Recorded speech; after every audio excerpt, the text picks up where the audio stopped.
60세가 넘으면 이상하게 두 부류로 나뉩니다. 같은 나이인데도 어떤 분은 하루가 느긋하고 마음이 평온한데 어떤 분은 여전히 바쁘고 늘 지쳐 있습니다. 가진 돈이 많아서일까요? 자식이 잘 돼서일까요? 절대 아닙니다. 겉으로 보면 차이는 없어 보이는데 삶의 무게는 전혀 다릅니다. 이유는 간단합니다. 몸은 이미 나이만큼 변했는데 마음과 삶의 방식은 그대로인 사람들이 있기 때문입니다. 실제로 2025년 기준 노년 관련 조사들을 보면 60대 이후 삶의 만족도를 가르는 가장 큰 요인은 소득이나 자식의 성공이 아니라 얼마나 삶을 단순하게 만들었느냐였습니다. 더 많이 가진 사람이 아니라 더 많이 내려놓은 사람이 편안하게 살고 있었습니다. 노후를 편히 사는 사람과 그렇지 않은 사람의 차이는 돈도, 자식도, 명예도 아닙니다. 단 하나 불필요한 것을 줄였느냐, 아직도 붙잡고 있느냐의 차이입니다. 그래서 오늘은 아주 중요한 이야기를 하려고 합니다.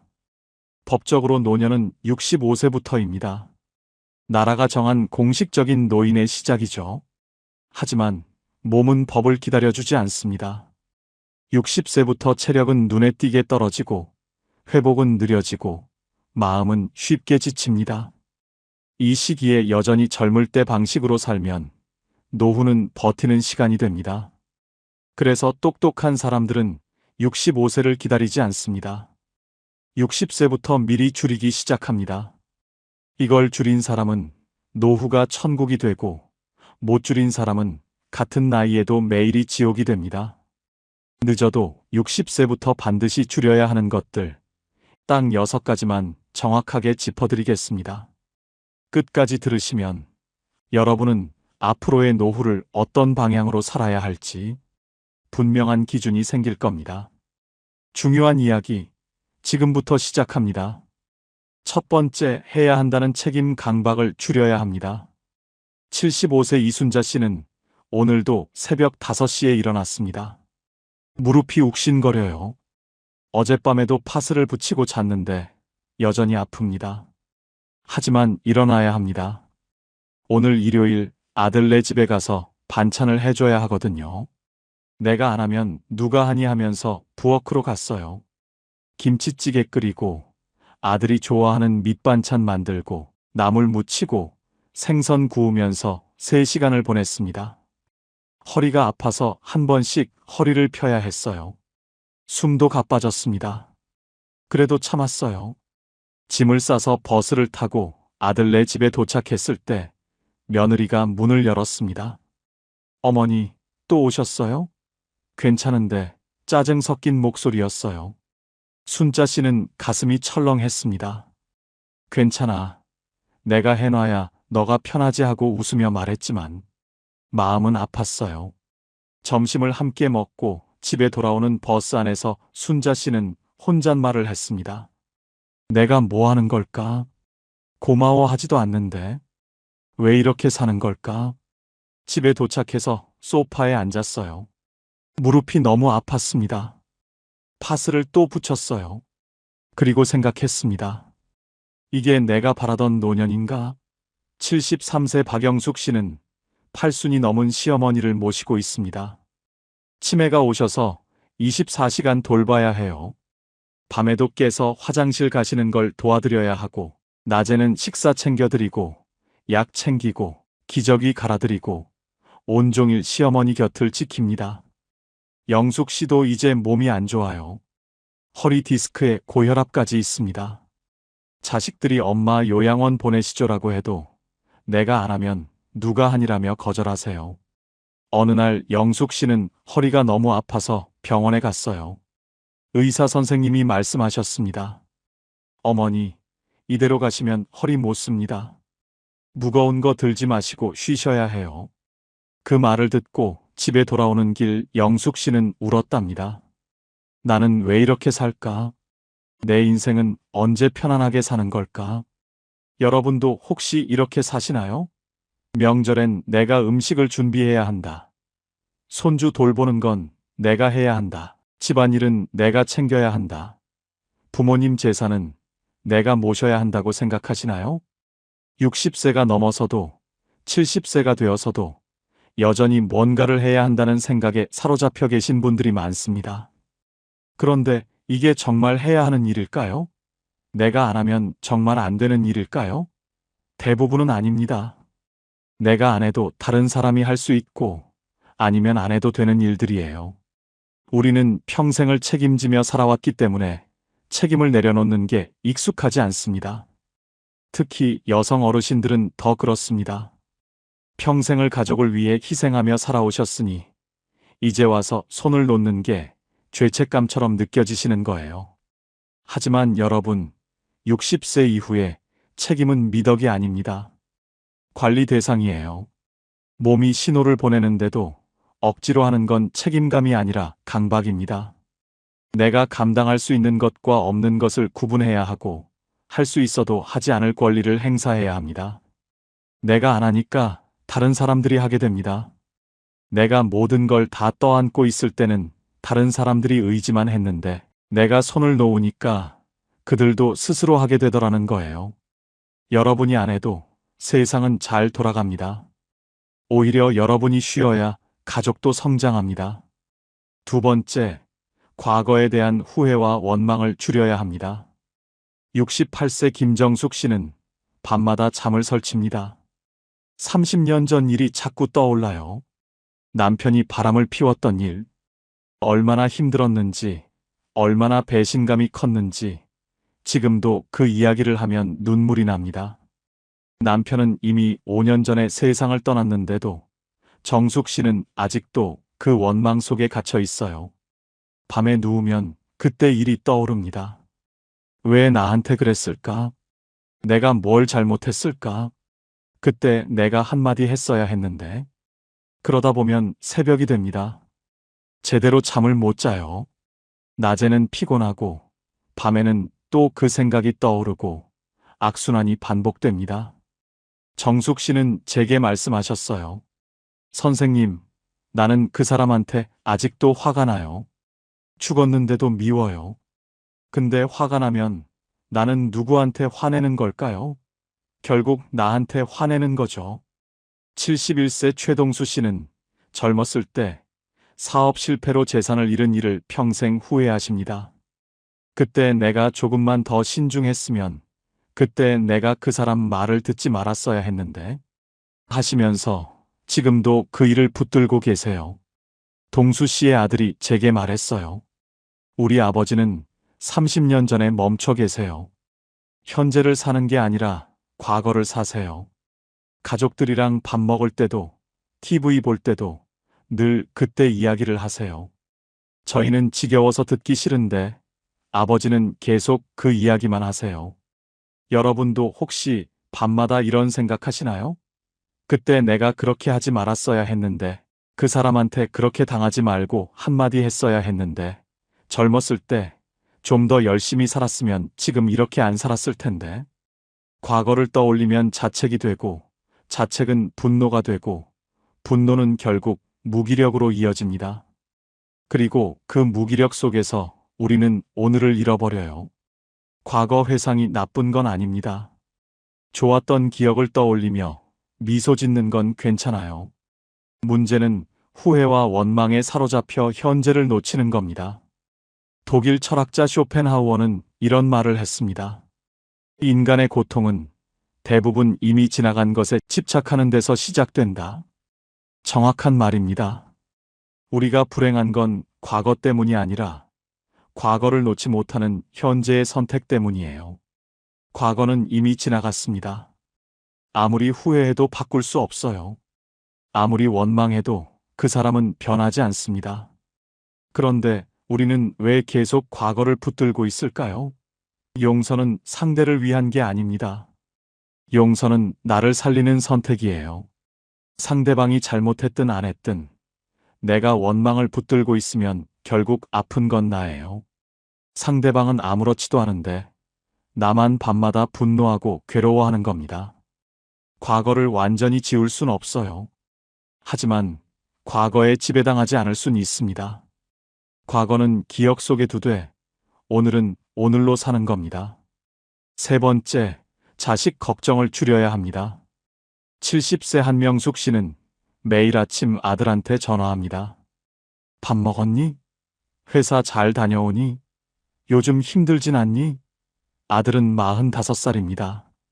결혼도 했고 자식도 둘 있어요. 회사에서 과장까지 승진했습니다. 그런데 명숙 씨는 아직도 아들을 걱정하세요. 아들이 제게 말했어요. 엄마가 매일 전화하시는 게 부담스러워요. 저도 이제 나이가 있는데 매일 밥 먹었니 하시면 어린애 취급받는 것 같아요. 그런데 엄마한테 말하면 상처받으실 것 같아서 못하겠어요. 전화 올 때마다 또 걱정하시나 하는 생각이 먼저 들어요. 사실 저는 잘 지내거든요. 근데 엄마는 계속 걱정하세요. 66세 조미숙 씨는 딸이 결혼한 지 10년이 됐는데도 여전히 걱정합니다. 사위가 우리 딸한테 잘해주나? 애들은 잘 크나? 돈은 잘 버나? 한 달에 두세 번은 딸네 집에 가서 냉장고를 열어봅니다. 뭐 이렇게 없어? 시장 봐줄까? 하면서 이것저것 사다 놓고 와요. 딸이 엄마, 우리 알아서 해. 괜찮아라고 해도 미숙 씨는 걱정이 됩니다. 딸이 힘든 걸 숨기는 건 아닐까? 혹시 사위랑 사이가 안 좋은 건 아닐까? 밤마다 딸 생각을 하다가 잠을 못 잡니다. 미숙 씨는 제게 말씀하셨어요. 딸이 행복하면 나도 행복하고, 딸이 힘들면 나도 힘들어요. 딸 기분에 내 하루가 좌우돼요. 여러분의 자식은 이제 성인입니다. 30, 40, 50이 넘은 어른이에요. 그들에게도 자기 인생이 있고 자기가 해결해야 할 문제들이 있습니다. 그런데 우리는 여전히 자식을 어린아이처럼 걱정합니다. 저 애가 밥은 잘 먹고 다니나? 저 애가 돈은 잘 관리하나? 저 애가 직장에서 힘들진 않을까? 걱정은 끝이 없습니다.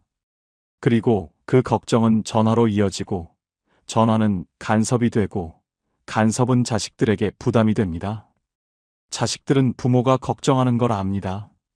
그래서 잘 지낸다고 말하지만 사실은 부담스러워해요. 엄마가 또 걱정하시네. 아빠가 또 이러시네 하면서 피곤해합니다. 우리는 사랑으로 걱정하는데 자식들은 그걸 부담으로 받아들이는 거예요. 그리고 더 큰 문제는 자식 걱정이 우리 자신을 병들게 만든다는 겁니다. 자식이 잘 되면 기쁘지만 자식이 안 좋으면 우리가 더 힘들어집니다. 자식 기분에 내 하루가 좌우되고 자식 전화 한 통에 내 감정이 올라갔다 내려갔다 합니다. 이게 건강한 관계일까요? 아니에요. 이건 정서적 의존입니다. 정약용 선생님은 이런 말씀을 하셨어요. 자식을 사랑하되 붙들지 말라. 자유롭게 날게 하라. 자식을 믿고 놓아주는 것, 그게 진짜 사랑입니다. 자식을 내려놓을수록 관계는 오히려 편안해집니다. 내가 자식 걱정을 줄이면 자식들도 편해지고 나도 편해집니다. 네 번째, 관계의 숫자를 줄여야 합니다. 67세 오경희 씨는 친구가 많으신 편입니다. 고등학교 동창회, 대학 동기 모임, 동네 친구 모임, 교회, 친구 모임까지 합치면 한 달에 10번 이상 모임에 나가세요. 처음엔 좋았대요. 사람들 만나서 수다 떨고 밥 먹고 즐거웠답니다. 그런데 요즘은 모임 나가는 게 부담스럽대요. 어떤 친구는 만날 때마다 자기 자랑만 해요. 손주가 어디 대학 갔다. 아들이 얼마 버는데 집이 얼마짜리다. 듣고 있으면 내가 초라해져요. 어떤 친구는 남 흉만 봐요. 누구는 어떻고, 누구 며느리는 어떻고, 부정적인 말만 해요. 만나고 나면 기분이 안 좋아요. 어떤 친구는 나한테 돈 빌려달라고 하기도 하고요. 그런데 오래 알고 지낸 사이라 끊기도 애매하고, 안 나가면 뒤에서 뭐라 할까봐 억지로 나가요. 집에 돌아오면 왜 갔을까 후회돼요. 69세 윤정혜 씨는 교회 친구 때문에 고민이 많으십니다. 그 친구는 만날 때마다 자기 고민을 털어놓아요. 남편이 어떻고, 자식이 어떻고, 며느리가 어떻고 온갖 불평불만을 쏟아냅니다. 정혜 씨는 들어주느라 지칩니다. 내가 위로해주면 그때뿐이에요. 다음에 만나면 또 같은 이야기를 해요. 바뀌는 게 없어요. 나도 내 고민이 있는데 내 이야기는 할 틈도 없어요. 그 친구는 자기 이야기만 해요. 만나고 나면 기운이 다 빠져요. 정혜 씨는 제게 말씀하셨어요. 친구가 적으면 외로울 것 같아서 억지로 만나는데 만나고 나면 더 외로워요. 나이가 들수록 관계 유지에는 비용이 듭니다. 시간도 에너지도 감정도 소모됩니다. 만나고 나면 기분 좋은 사람이 있는 반면 만나고 나면 오히려 피곤한 사람도 있어요. 자기 자랑만 하는 사람, 남을 깎아내리는 사람, 부정적인 말만 하는 사람, 나를 비교 대상으로 삼는 사람. 이런 사람들과의 만남은 관계가 아니라 소모입니다. 그런데 우리는 오랜 인연이니까, 같은 동네 사니까, 정이 있으니까 하면서 계속 만납니다. 그리고 만나고 나면 후회합니다. 왜 갔을까? 시간 아까웠다. 그런데도 다음에 또 만나요. 왜 그럴까요? 단절하는 게 두렵기 때문입니다. 관계를 끊으면 외로워질 것 같고, 나쁜 사람처럼 보일 것 같고, 뭔가 잃는 것 같아서요. 하지만 여러분, 노후엔 많은 사람이 아니라 편한 사람이 필요합니다. 억지로 웃으며 만나는 10명보다 진심으로 편한 2~3명이 훨씬 가치 있습니다. 관계의 숫자가 아니라 관계의 질이 중요해요. 친구가 많고 적음이 중요한 게 아니라 그 관계가 얼마나 편안하고 긍정적인가가 중요합니다. 만나고 나면 에너지가 생기는 사람이 있는가 하면 만나고 나면 소모되는 사람도 있습니다. 좋은 관계는 만나고 나면 웃음이 나오고 기분이 좋아지고 다음에 또 보고 싶다는 생각이 들어요. 하지만 나쁜 관계는 만나고 나면 지치고 짜증나고 왜 만났을까 하는 생각이 들지요. 관계 정리는 냉정한 게 아니라 현명한 겁니다. 노후를 편안하게 살기 위한 필수 조건이에요. 5번째, 욕심과 나중에라는 미루기를 줄여야 합니다. 72세 송미자 씨는 평생 제주도에 가보고 싶어 하셨습니다. 젊었을 땐 돈이 없어서 못 갔어요. 중년엔 자식들 키우느라 못 갔습니다. 노년이 되니까 이제 시간도 있고 돈도 조금 있었어요. 그런데 미자 씨는 생각했습니다. 나중에 가야지. 지금은 좀 해야 할 일이 있고 날씨도 춥고 다음에 봄 되면 가야지. 봄이 왔습니다. 그런데 무릎이 아팠어요. 무릎 치료하고 나중에 가야지. 치료를 받았습니다. 그런데 이번엔 허리가 아팠어요. 허리 나으면 가야지. 그렇게 3년이 지났습니다. 어느 날 미자 씨는 넘어져서 무릎을 다쳤어요. 수술을 받았습니다. 지금은 걷기가 힘듭니다. 휠체어에 앉아서 가끔 제주도 사진을 봅니다. 그때 갈 걸. 왜 미뤘을까? 이제 가고 싶어도 못 가. 미자 씨는 제게 말씀하셨어요. 나는 평생을 나중을 위해 살았어요. 나중에 하다가 결국 나중은 안 왔어요. 이제 와서 후회해도 소용없어요. 69세 임동철 씨는 평생 피아노를 배우고 싶어 하셨습니다. 젊었을 때는 바빠서 못 배웠어요. 중년엔 자식들 대학 보내느라 돈이 없었습니다. 노년이 되니까 이제 시간도 있고 여유도 있었어요. 그런데 동철 씨는 생각했습니다. 나이 들어서 뭘 배워? 지금 배워서 뭐 하나? 창피하게. 그렇게 10년이 지났습니다. 지금 동철 씨는 손가락 관절이 안 좋아졌어요. 류마티스가 왔습니다. 피아노를 치고 싶어도 손가락이 안 움직입니다. 그때 배울 걸. 왜 안 했을까? 남들 눈치 볼 게 뭐 있어? 내가 하고 싶으면 하는 건데. 동철 씨는 제게 말씀하셨어요. 나는 평생을 남들 눈치 보며 살았어요. 하고 싶은 것도 참고, 가고 싶은 곳도 안 가고. 이제 와서 후회해도 늦었어요. 여러분도 혹시 이런 생각하시나요? 나중에 건강해지면 여행 가야지. 나중에 시간 나면 취미 생활 해야지. 나중에 돈 좀 모이면 하고 싶은 거 해야지. 나중에. 그런데 그 나중은 언제인가요? 지금 하지 않으면 나중엔 못합니다. 왜냐하면 건강과 기력은 예고 없이 줄어들기 때문이에요. 오늘 할 수 있는 일을 내일은 못할 수도 있습니다. 지금 걸을 수 있는 다리가 내년엔 아플 수도 있고, 지금 볼 수 있는 눈이 몇 년 후엔 흐려질 수도 있습니다. 그리고 욕심도 문제입니다. 아껴야 한다는 생각, 자식들 주려고 모아야 한다는 생각, 혹시 모를 일에 대비해야 한다는 생각. 이런 생각들이 우리를 가난하게 만듭니다. 돈은 있는데 쓰지 못하는 가난, 건강은 있는데 누리지 못하는 가난. 그게 진짜 가난이에요. 노후엔 참는 미덕보다 누리는 용기가 필요합니다. 여러분, 인생은 생각보다 짧습니다. 60세가 되고, 70세가 되고, 80세가 되면 할 수 있는 일들이 점점 줄어듭니다. 지금 하지 않으면 영영 못할 수도 있어요. 그러니 오늘 할 수 있는 작은 행복을 누리세요. 나중을 위해 참지 말고 지금을 위해 사세요. 자식들 물려줄 돈도 중요하지만 내가 행복하게 사는 게 더 중요합니다. 행복한 부모를 보는 게 자식들한테도 더 큰 선물이에요. 6번째, 비교하는 마음을 줄여야 합니다. 65세 정순남 씨는 SNS를 자주 보십니다. 친구들이 올린 여행 사진을 봅니다.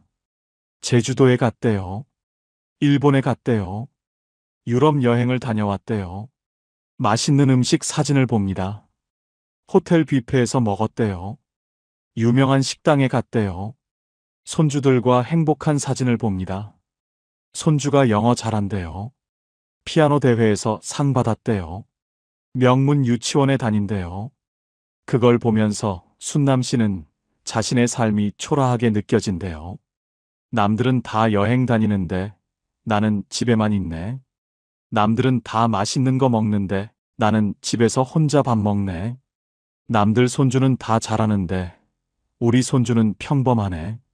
남들은 다 행복해 보이는데 나만 이렇게 사는 것 같아요.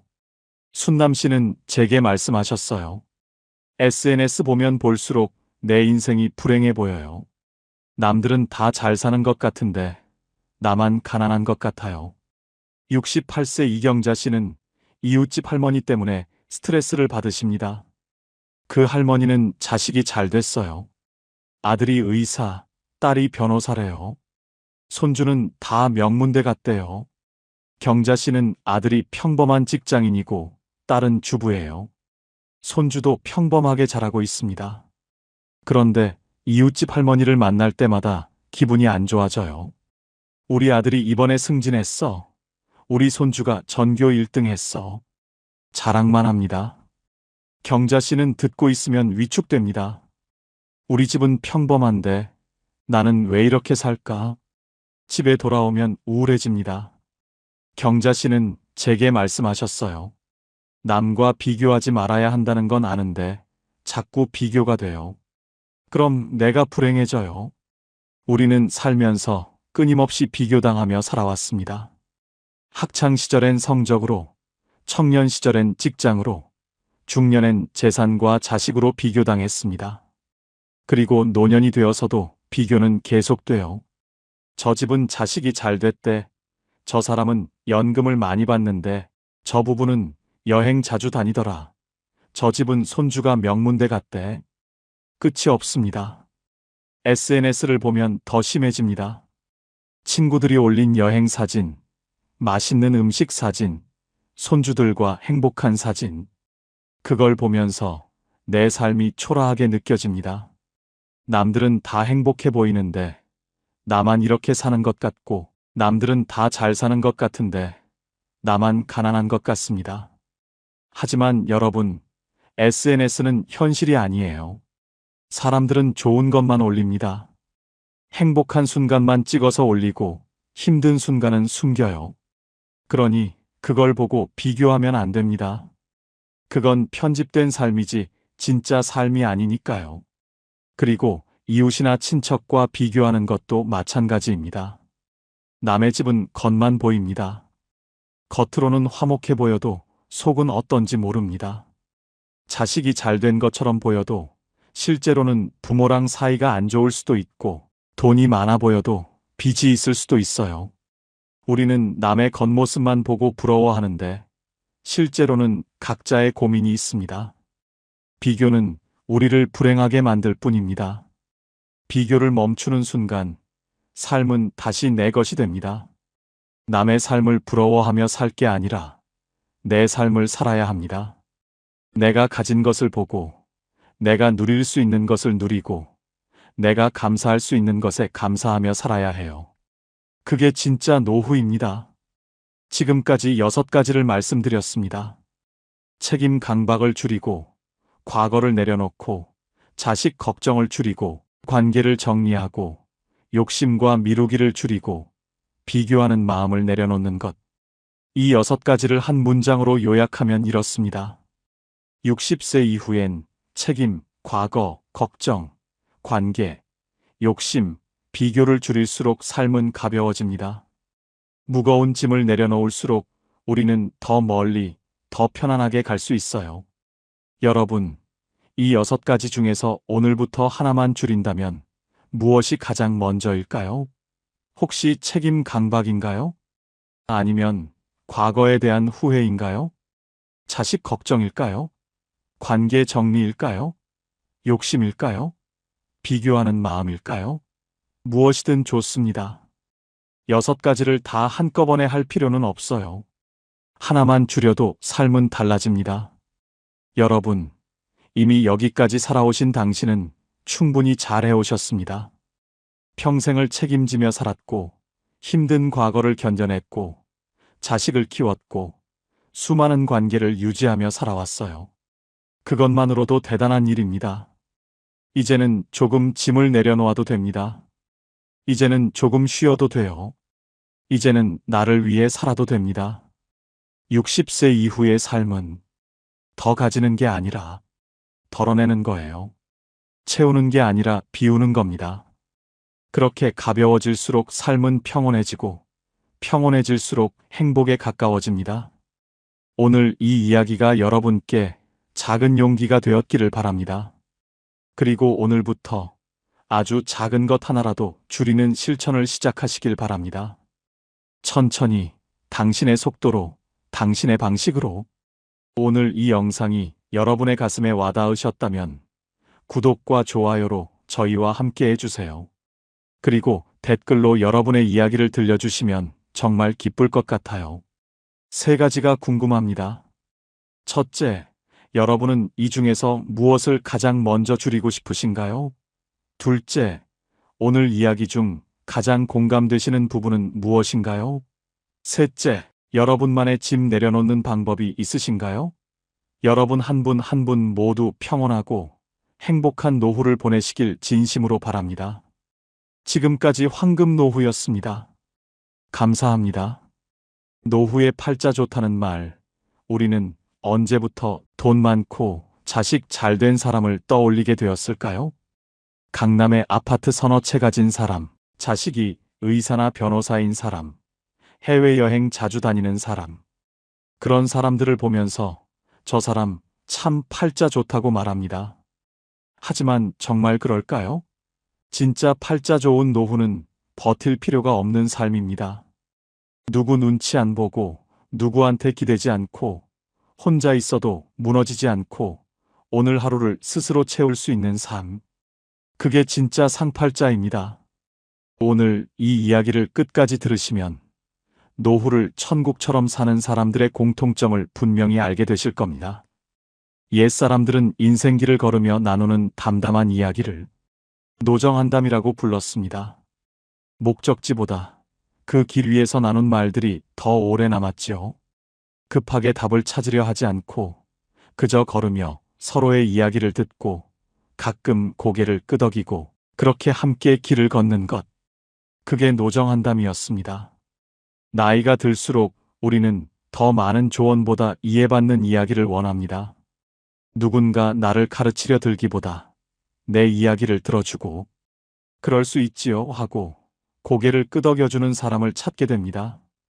그리고 노후가 될수록 신기한 일이 벌어집니다. 누군가는 점점 편안해지고 누군가는 더 불안해집니다. 똑같이 나이를 먹는데 어떤 사람은 하루하루가 평온하고 어떤 사람은 하루하루가 무거워집니다. 놀랍게도 그 차이는 돈, 자식, 명예 때문이 아닙니다.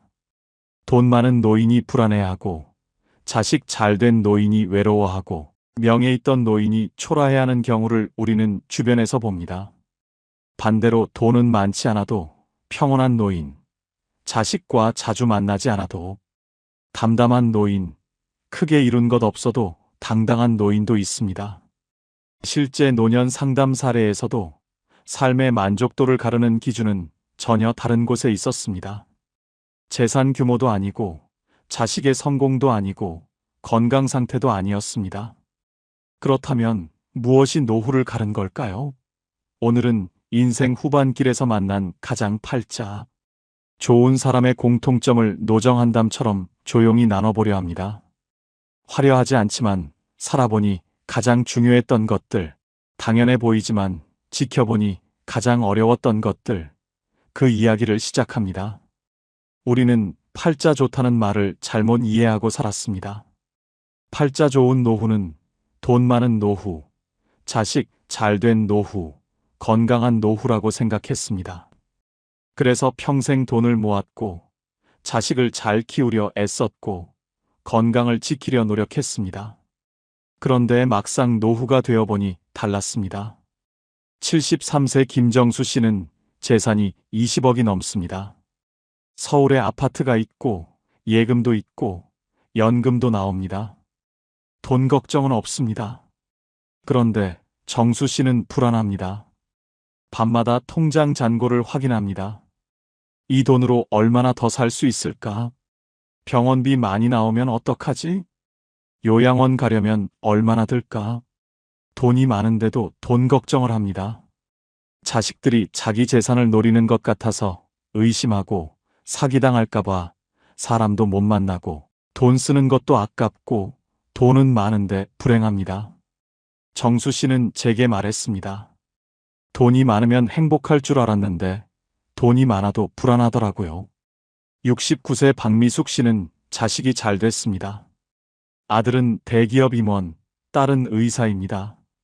손주들도 명문대 다니고 집도 잘 살고 자랑할 게 많습니다. 그런데 미숙 씨는 외롭습니다. 자식들은 바빠서 자주 못 옵니다. 명절에 한 번, 생일에 한 번 보는 게 전부입니다. 전화는 일주일에 한 번 할까 말까입니다. 미숙 씨는 친구들 만나면 자식 자랑을 합니다. 우리 아들이 이번에 또 승진했어. 우리 딸이 병원에서 인정받는데.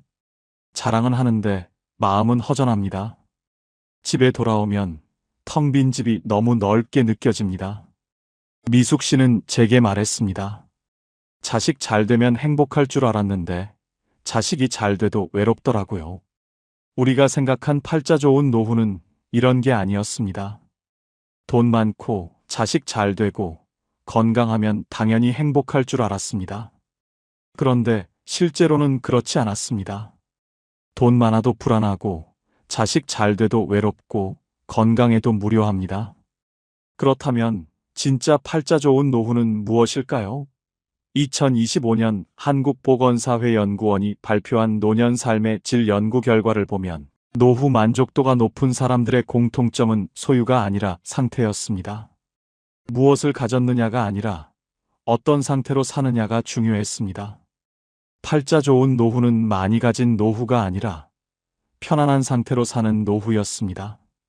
그렇다면 그 편안한 상태는 무엇일까요? 노후에 진짜 팔자 좋은 사람에게는 공통점이 있습니다. 첫째, 남에게 기대지 않는 사람입니다. 자식에게 기대지 않고, 친구에게 기대지 않고, 국가에게 기대지 않습니다. 물론 도움을 받을 수는 있습니다. 하지만 도움이 없어도 살 수 있습니다. 자식이 찾아오면 반갑지만 안 와도 괜찮습니다. 친구가 연락하면 좋지만 안 해도 괜찮습니다. 연금이 나오면 고맙지만 적어도 살 수 있습니다. 이렇게 기대하지 않으니 실망도 없고 섭섭함도 없고 원망도 없습니다. 그래서 마음이 편합니다. 72세 이경자 씨는 혼자 삽니다. 자식은 외국에 있고 친구도 많지 않고 연금도 적습니다. 그런데 경자 씨는 편안합니다.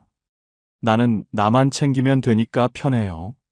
자식 눈치 안 봐도 되고 친구 눈치 안 봐도 되고 내 마음대로 살 수 있어요. 경자 씨는 아침에 일어나서 하고 싶은 것을 합니다.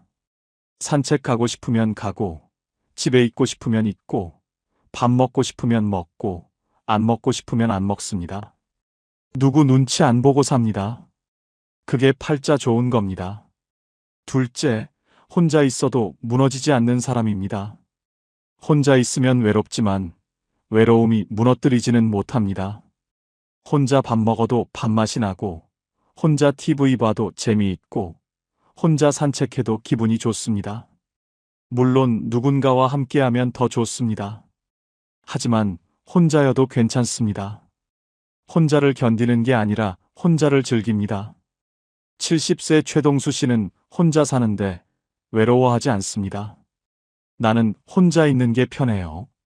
아침에 일어나서 커피 한 잔 마시고 신문 보고 산책 나가고 도서관 가서 책 읽고 집에 와서 음악 듣고 그렇게 하루를 보내요.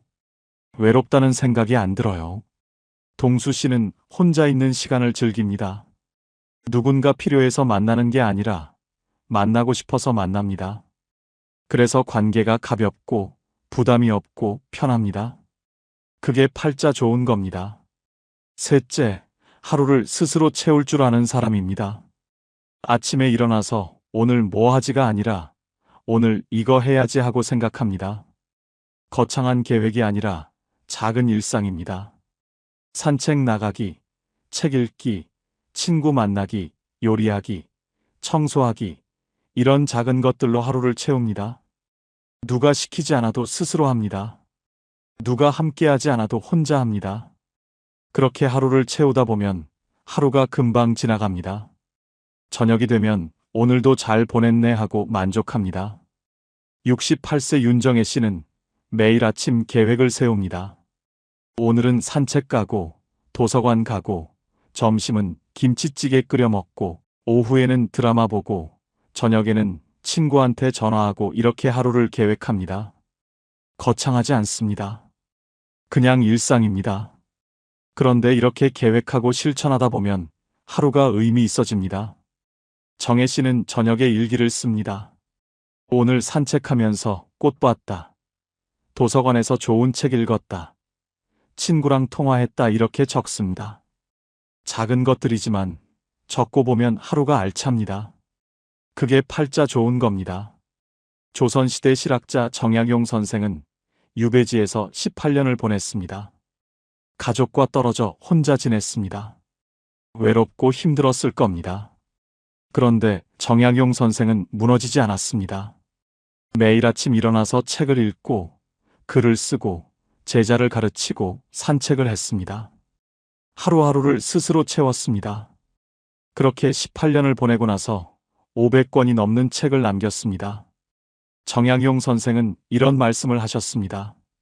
하루를 헛되이 보내지 말라. 오늘을 사는 사람이 내일을 얻는다. 팔자는 타고나는 게 아니라 선택되는 겁니다. 매일 아침 일어나서 오늘을 어떻게 살지 선택하는 것, 그게 팔자를 만듭니다. 그렇다면 구체적으로 노후에 팔자 좋은 사람의 조건은 무엇일까요? 화려하지 않지만 살아보면 가장 중요한 기준들이 있습니다. 첫째, 내 집이 있습니다. 크지 않아도 됩니다. 허름해도 됩니다. 하지만 내 집입니다. 누구 눈치 안 보고 살 수 있는 공간입니다. 아침에 일어나서 거실에 나가도 되고 안 나가도 됩니다. 밥을 먹어도 되고 안 먹어도 됩니다. 청소를 해도 되고 안 해도 됩니다. 내 마음대로입니다. 월세로 사는 노인은 불안합니다. 언제까지 여기 살 수 있을까? 집주인이 나가라고 하면 어디로 가지? 이런 걱정을 합니다. 자식 집에 사는 노인도 불편합니다. 거실에 나가려다가 며느리 눈치 보고 냉장고 열려다가 사위 눈치 보고 방에만 있습니다. 하지만 내 집이 있으면 자유롭습니다. 그게 팔자 좋은 겁니다. 둘째, 빚이 없습니다. 돈이 많지 않아도 됩니다. 하지만 빚은 없습니다. 갚아야 할 돈이 없으니 마음이 편합니다.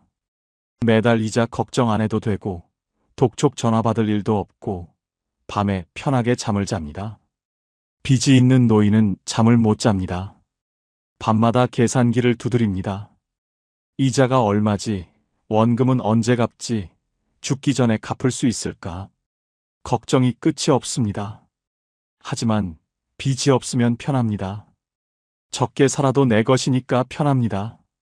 그게 팔자 좋은 겁니다. 셋째, 고정 수입이 있습니다. 크지 않아도 됩니다. 하지만 매달 일정하게 들어옵니다. 연금이든 임대 수입이든 이자 수입이든 뭐든 매달 들어오는 돈이 있습니다. 이 돈으로 관리비 내고 밥 사 먹고 병원 가고 그렇게 살 수 있습니다. 고정 수입이 없는 노인은 불안합니다. 이번 달은 어떻게 살지? 다음 달은 어떻게 하지? 걱정이 끝이 없습니다. 하지만 고정 수입이 있으면 편합니다. 적어도 계획을 세울 수 있습니다. 그게 팔자 좋은 겁니다. 넷째, 몸이 아직 내 말을 듣습니다. 건강하지 않아도 됩니다. 여기저기 아픈 데가 있어도 됩니다. 하지만 내가 움직이고 싶으면 움직일 수 있습니다. 화장실 혼자 갈 수 있고, 밥 혼자 먹을 수 있고, 옷 혼자 입을 수 있습니다. 완전히 건강하지 않아도 기본적인 것은 혼자 할 수 있습니다. 누워있는 노인은 불행합니다. 화장실 가려면 누군가 도와줘야 하고, 밥 먹으려면 떠먹여줘야 하고, 옷 입으려면 입혀줘야 합니다. 자존심이 상합니다. 하지만 혼자 움직일 수 있으면 자유롭습니다. 그게 팔자 좋은 겁니다. 다섯째, 교통이 편합니다. 집 근처에 버스 정류장이 있고, 지하철역이 있고, 마트가 있고, 병원이 있습니다. 걸어서 갈 수 있는 거리에 다 있습니다. 외진 곳에 사는 노인은 불편합니다. 장 보러 가려면 택시 타야 하고, 병원 가려면 자식 차 얻어 타야 하고, 나갈 때마다 눈치 봅니다. 하지만 교통이 편하면 자유롭습니다. 버스 타고 어디든 갈 수 있습니다. 그게 팔자 좋은 겁니다. 여섯째, 혼자 밥을 먹을 수 있습니다. 누군가 차려주지 않아도 됩니다. 혼자 라면 끓여 먹고, 밥 해 먹고, 김치 꺼내 먹습니다. 맛있지 않아도 됩니다. 거창하지 않아도 됩니다. 하지만 혼자 해 먹을 수 있습니다. 혼자 못 해 먹는 노인은 의존적입니다. 누군가 해줘야 밥을 먹습니다. 자식이 안 오면 굶고 도우미가 안 오면 굶습니다. 하지만 혼자 해 먹을 수 있으면 자유롭습니다. 그게 팔자 좋은 겁니다. 일곱째, 내일 할 일이 있습니다. 거창한 일이 아닙니다. 내일 도서관 가야지, 내일 친구 만나야지, 내일 청소해야지, 이런 작은 일입니다. 하지만 내일 할 일이 있으니 내일이 기다려집니다. 할 일 없는 노인은 무료합니다. 내일도 그냥 집에 있겠지. 내일도 TV만 보겠지. 내일이 안 기다려집니다. 하지만 할 일이 있으면 내일이 기다려집니다. 그게 팔자 좋은 겁니다. 여덟째, 통장에 비상금이 있습니다. 많지 않아도 됩니다. 1,000만 원 정도면 됩니다. 갑자기 돈 쓸 일이 생겨도 당황하지 않습니다.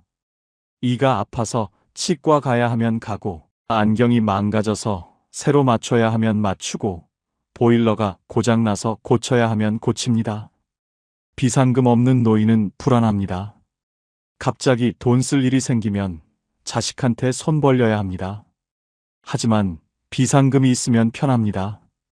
그게 팔자 좋은 겁니다. 아홉째, 마음 편한 사람이 한 명 있습니다. 자식이든 친구든 이웃이든 한 명이면 됩니다. 힘들 때 전화할 수 있는 사람, 아플 때 부를 수 있는 사람, 외로울 때 만날 수 있는 사람이 한 명 있습니다. 많을 필요 없습니다. 한 명이면 됩니다. 아무도 없는 노인은 외롭습니다. 힘들어도 혼자 견디고, 아파도 혼자 버티고, 외로워도 혼자 있습니다. 하지만 한 명이라도 있으면 든든합니다. 그게 팔자 좋은 겁니다. 열째, 하루를 후회 없이 마칩니다. 저녁에 잠자리에 들 때 오늘 잘 보냈네 하고 생각합니다. 후회가 없습니다. 오늘 그 사람한테 그렇게 말할 걸, 오늘 그거 할 걸, 이런 후회가 없습니다. 오늘 할 일을 했고, 오늘 만날 사람을 만났고, 오늘 하루를 살았습니다. 그래서 편하게 잠듭니다. 후회 많은 노인은 잠을 못 잡니다. 밤마다 후회합니다. 하지만 후회 없이 사는 노인은 편하게 잠듭니다. 그게 팔자 좋은 겁니다. 이 10가지가 노후에 팔자 좋은 사람의 현실적 조건입니다. 화려하지 않습니다.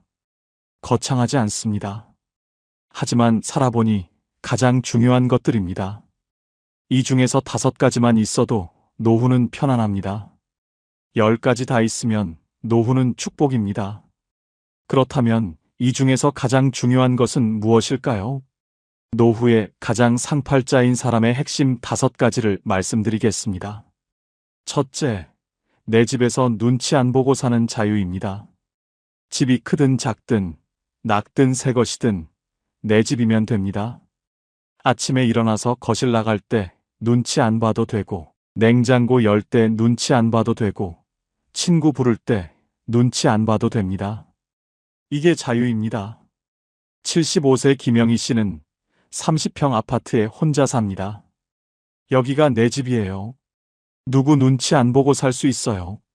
자식 집에 가면 눈치 봐야 하는데 여기는 내 마음대로예요. 이게 제일 좋아요. 내 집이 있다는 건 자유가 있다는 겁니다. 그게 상팔자입니다. 둘째, 연금이라는 흔들리지 않는 수입입니다. 많지 않아도 됩니다. 매달 80만 원이든 100만 원이든 일정하게 들어옵니다. 이 돈으로 살 수 있습니다. 자식한테 손 안 벌려도 되고, 누구한테 빌릴 필요도 없고, 내 돈으로 삽니다.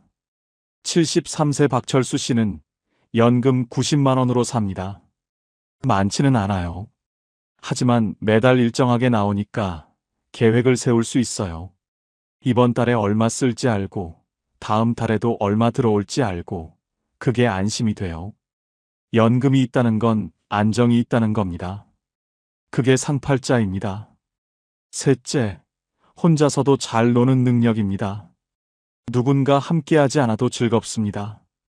혼자 산책 나가도 좋고, 혼자 책 읽어도 좋고, 혼자 음악 들어도 좋습니다. 외롭지 않습니다. 혼자 있는 시간이 편합니다. 70세 이순자 씨는 혼자 노는 법을 압니다. 나는 혼자 있는 게 좋아요. 아침에 커피 마시면서 창밖 보는 것도 좋고, 오후에 도서관 가서 책 읽는 것도 좋고, 저녁에 음악 들으면서 뜨개질하는 것도 좋아요. 누군가 필요 없어요.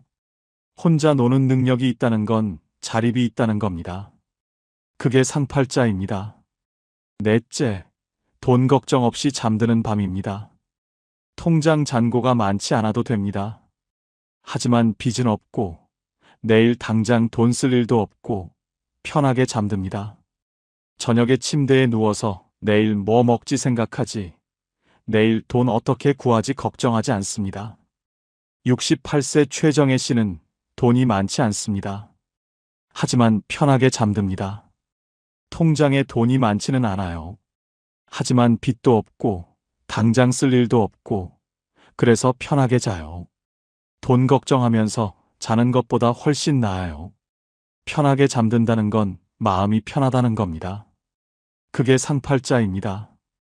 다섯째, 내 몸이 아직 내 말을 들어주는 삶입니다. 완전히 건강하지 않아도 됩니다. 여기저기 아파도 됩니다. 하지만 내가 걷고 싶으면 걸을 수 있고, 먹고 싶으면 먹을 수 있고, 자고 싶으면 잘 수 있습니다. 내 몸이 내 말을 듣습니다. 72세 윤동철 씨는 무릎이 안 좋습니다. 하지만 걸을 수 있습니다. 무릎이 아파요. 하지만 천천히 걸으면 걸을 수 있어요. 산책도 나가고 마트도 가고 혼자 다 해요. 이게 얼마나 감사한지 몰라요. 내 몸이 내 말을 듣는다는 건 자유가 있다는 겁니다. 그게 상팔자입니다. 독일 철학자 쇼펜하우어는 이런 말을 했습니다. 행복은 가진 것이 아니라 느끼는 것이다. 팔자 좋은 노후는 많이 가진 노후가 아니라 편안하게 느끼는 노후입니다. 돈이 많아도 불안하면 불행하고, 돈이 적어도 편안하면 행복합니다. 자식이 많아도 외로우면 불행하고, 혼자여도 편안하면 행복합니다. 팔자는 조건이 아니라 상태입니다. 어떤 조건에 있느냐가 아니라 어떤 상태로 사느냐가 팔자를 결정합니다. 인생은 버텨낸 사람이 아니라 자기 하루를 지킨 사람이 이깁니다. 버티는 건 괴롭습니다. 이를 악물고 버티고 참고 버티고 견디고 버팁니다. 하지만 자기 하루를 지키는 건 편합니다. 오늘 하루 내가 하고 싶은 것 하나 하고, 내가 먹고 싶은 것 하나 먹고, 내가 만나고 싶은 사람 하나 만나고, 그렇게 하루를 지킵니다. 버티는 사람은 언젠가 무너집니다. 하지만 하루를 지키는 사람은 무너지지 않습니다. 오늘 하루를 지켰으니 내일도 지킬 수 있습니다. 그렇게 하루하루 지키다 보면 1년이 되고 10년이 됩니다. 성공이 아니라 존엄이 노후의 기준입니다. 노후는 뭔가를 이루는 시간이 아닙니다. 뭔가를 지키는 시간입니다. 내 자존심을 지키고, 내 자유를 지키고, 내 하루를 지킵니다. 크게 성공하지 않아도 됩니다. 하지만 존엄은 지켜야 합니다. 누구한테 손 벌리지 않고, 누구한테 눈치 보지 않고, 내 힘으로 삽니다. 그게 존엄입니다. 그리고 그 존엄이 노후를 지킵니다. 70대가 넘어서야 깨달은 분들이 한결같이 말씀하셨습니다. 진작 알았더라면 얼마나 좋았을까 하지만 지금 이 이야기를 들으신 여러분은 다릅니다. 여러분은 그들보다 앞서 있습니다. 노후에 가장 팔자 좋은 사람은 대단한 사람이 아니라 오늘 하루를 스스로 책임질 수 있는 사람입니다. 아침에 눈 뜨고 밥 먹고 산책 나가고 사람 만나고 책 읽고 저녁에 편하게 잠드는 사람입니다. 거창하지 않습니다. 하지만 그게 팔자 좋은 삶입니다. 우리는 평생 주는 것만 배웠지 멈추는 것은 배우지 못했습니다. 하지만 이제는 압니다. 조금 덜 해주는 것도 사랑이라는 걸요. 이제는 조금 짐을 내려놓아도 됩니다. 이제는 나를 위해 살아도 됩니다. 여러분, 오늘 하루를 돌아보세요. 오늘 감사할 일이 있었나요? 오늘 웃은 일이 있었나요? 오늘 편안했던 순간이 있었나요? 그렇다면 여러분은 이미 팔자 좋은 사람입니다. 큰 집이 없어도, 많은 돈이 없어도, 자식이 잘 되지 않았어도 오늘 하루를 편안하게 보냈다면 그게 팔자입니다. 내일도 그렇게 보내세요. 스스로 하루를 채우고 혼자 있어도 무너지지 않고 작은 것에 감사하며 사세요. 그게 진짜 상팔자 노후입니다. 여러분 모두 그런 노후를 사시길 진심으로 응원합니다. 이미 여기까지 살아오신 것만으로도 충분히 대단하신 분들입니다. 앞으로도 조금씩 천천히 여러분만의 속도로 살아가시길 바랍니다. 오늘 이 이야기가 여러분께 작은 용기가 되었기를 바랍니다. 오늘 이 영상이 여러분의 가슴에 와닿으셨다면 구독과 좋아요로 저희와 함께 해주세요. 그리고 댓글로 여러분의 이야기를 들려주시면 정말 기쁠 것 같아요. 여러분 한 분 한 분 모두 평온하고 행복한 노후를 보내시길 진심으로 바랍니다. 지금까지 황금노후였습니다. 감사합니다. 75세 박영숙 어르신, 어제 집 계단에서 넘어졌습니다. 다행히 크게 다치진 않았어요. 그런데 그날 밤부터 걱정에 잠이 안 옵니다. 다음번엔 어떡하지? 혼자 누워서 죽는 거 아닐까? 국민건강보험공단 자료에 보면 65세 이상 낙상 사고의 70%가 집안에서 일어납니다. 계단, 화장실, 문턱. 30년 동안 아무렇지 않던 그 공간들이 이제는 위험지역이 됐어요. 그런데 더 놀라운 건 박영숙 어르신이 사는 집이 시세 12억짜리 아파트라는 겁니다. 돈 문제가 아니에요. 집은 그대로인데 몸이 변한 거죠. 60대의 당신에게 맞는 집은 따로 있습니다. 지금부터 중요한 이야기 시작합니다. 60대 이후의 집은 자산이 아니라 생존 전략입니다. 팔아서 돈이 되는 집이 아니라 나를 끝까지 사람답게 살게 해주는 집, 혼자 살아도 안전한 집, 아파도 버틸 수 있는 집, 외롭지 않게 해주는 집이 필요합니다. 지금부터 이 기준들을 하나씩 현실적으로 짚어보겠습니다. 이것은 부동산 조언이 아니라 생존을 위한 조언입니다. 첫 번째 기준, 적정 크기입니다. 노후의 집은 18평에서 20평 정도가 가장 적당합니다. 그게 너무 작은 거 아니냐고 물으실 수 있습니다. 아닙니다. 오히려 딱 맞는 크기입니다. 왜 그럴까요? 먼저, 청소가 가능한 크기입니다. 70대가 되면 청소하는 것도 체력입니다. 30평 넘는 집을 혼자 청소하려면 하루가 갑니다. 다 닦고 나면 녹초가 됩니다. 하지만 너무 작아도 문제입니다. 10평대 원룸은 노후 주거로 적합하지 않습니다. 왜냐하면 숨 쉴 공간이 없기 때문입니다. 침대, 옷장, 냉장고를 놓으면 거실 공간이 거의 없습니다. 노년의 집은 너무 크지도 너무 작지도 않은 적정 크기가 중요합니다.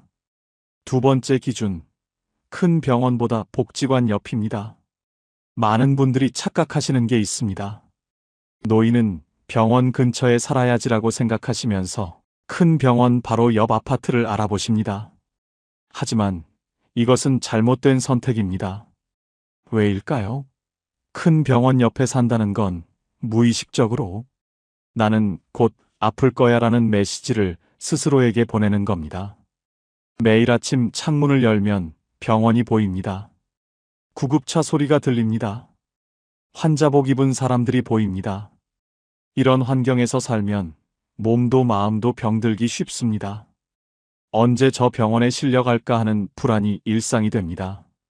노인에게 진짜 필요한 건 큰 병원이 아니라 복지관입니다. 복지관이 가까우면 무엇이 달라질까요? 첫째, 매일 나갈 이유가 생깁니다.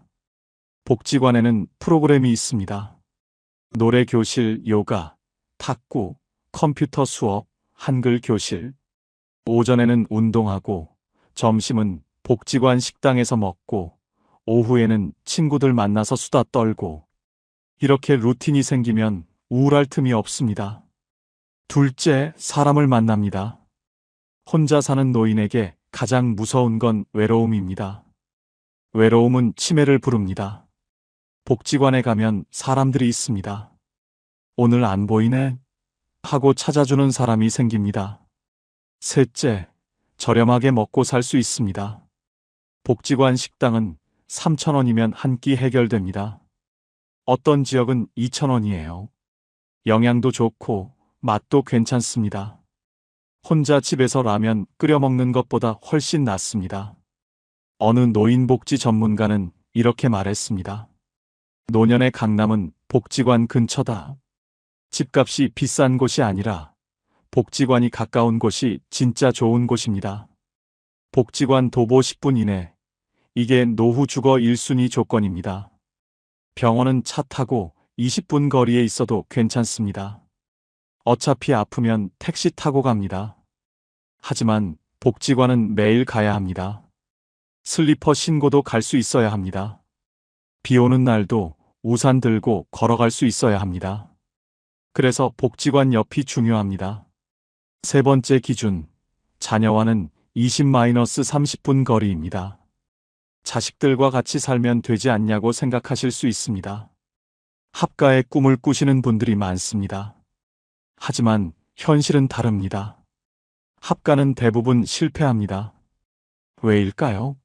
생활 패턴이 다르기 때문입니다. 젊은 부부는 늦게 자고 늦게 일어납니다. 노인은 일찍 자고 일찍 일어납니다. 손주는 시끄럽습니다. 노인은 조용한 게 필요합니다. 며느리나 사위는 아무리 좋아도 남입니다. 같은 집에서 매일 얼굴 보면 스트레스입니다. 네 번째 기준, 전원주택의 현실을 알아야 합니다. 많은 분들이 전원 생활을 꿈꿉니다.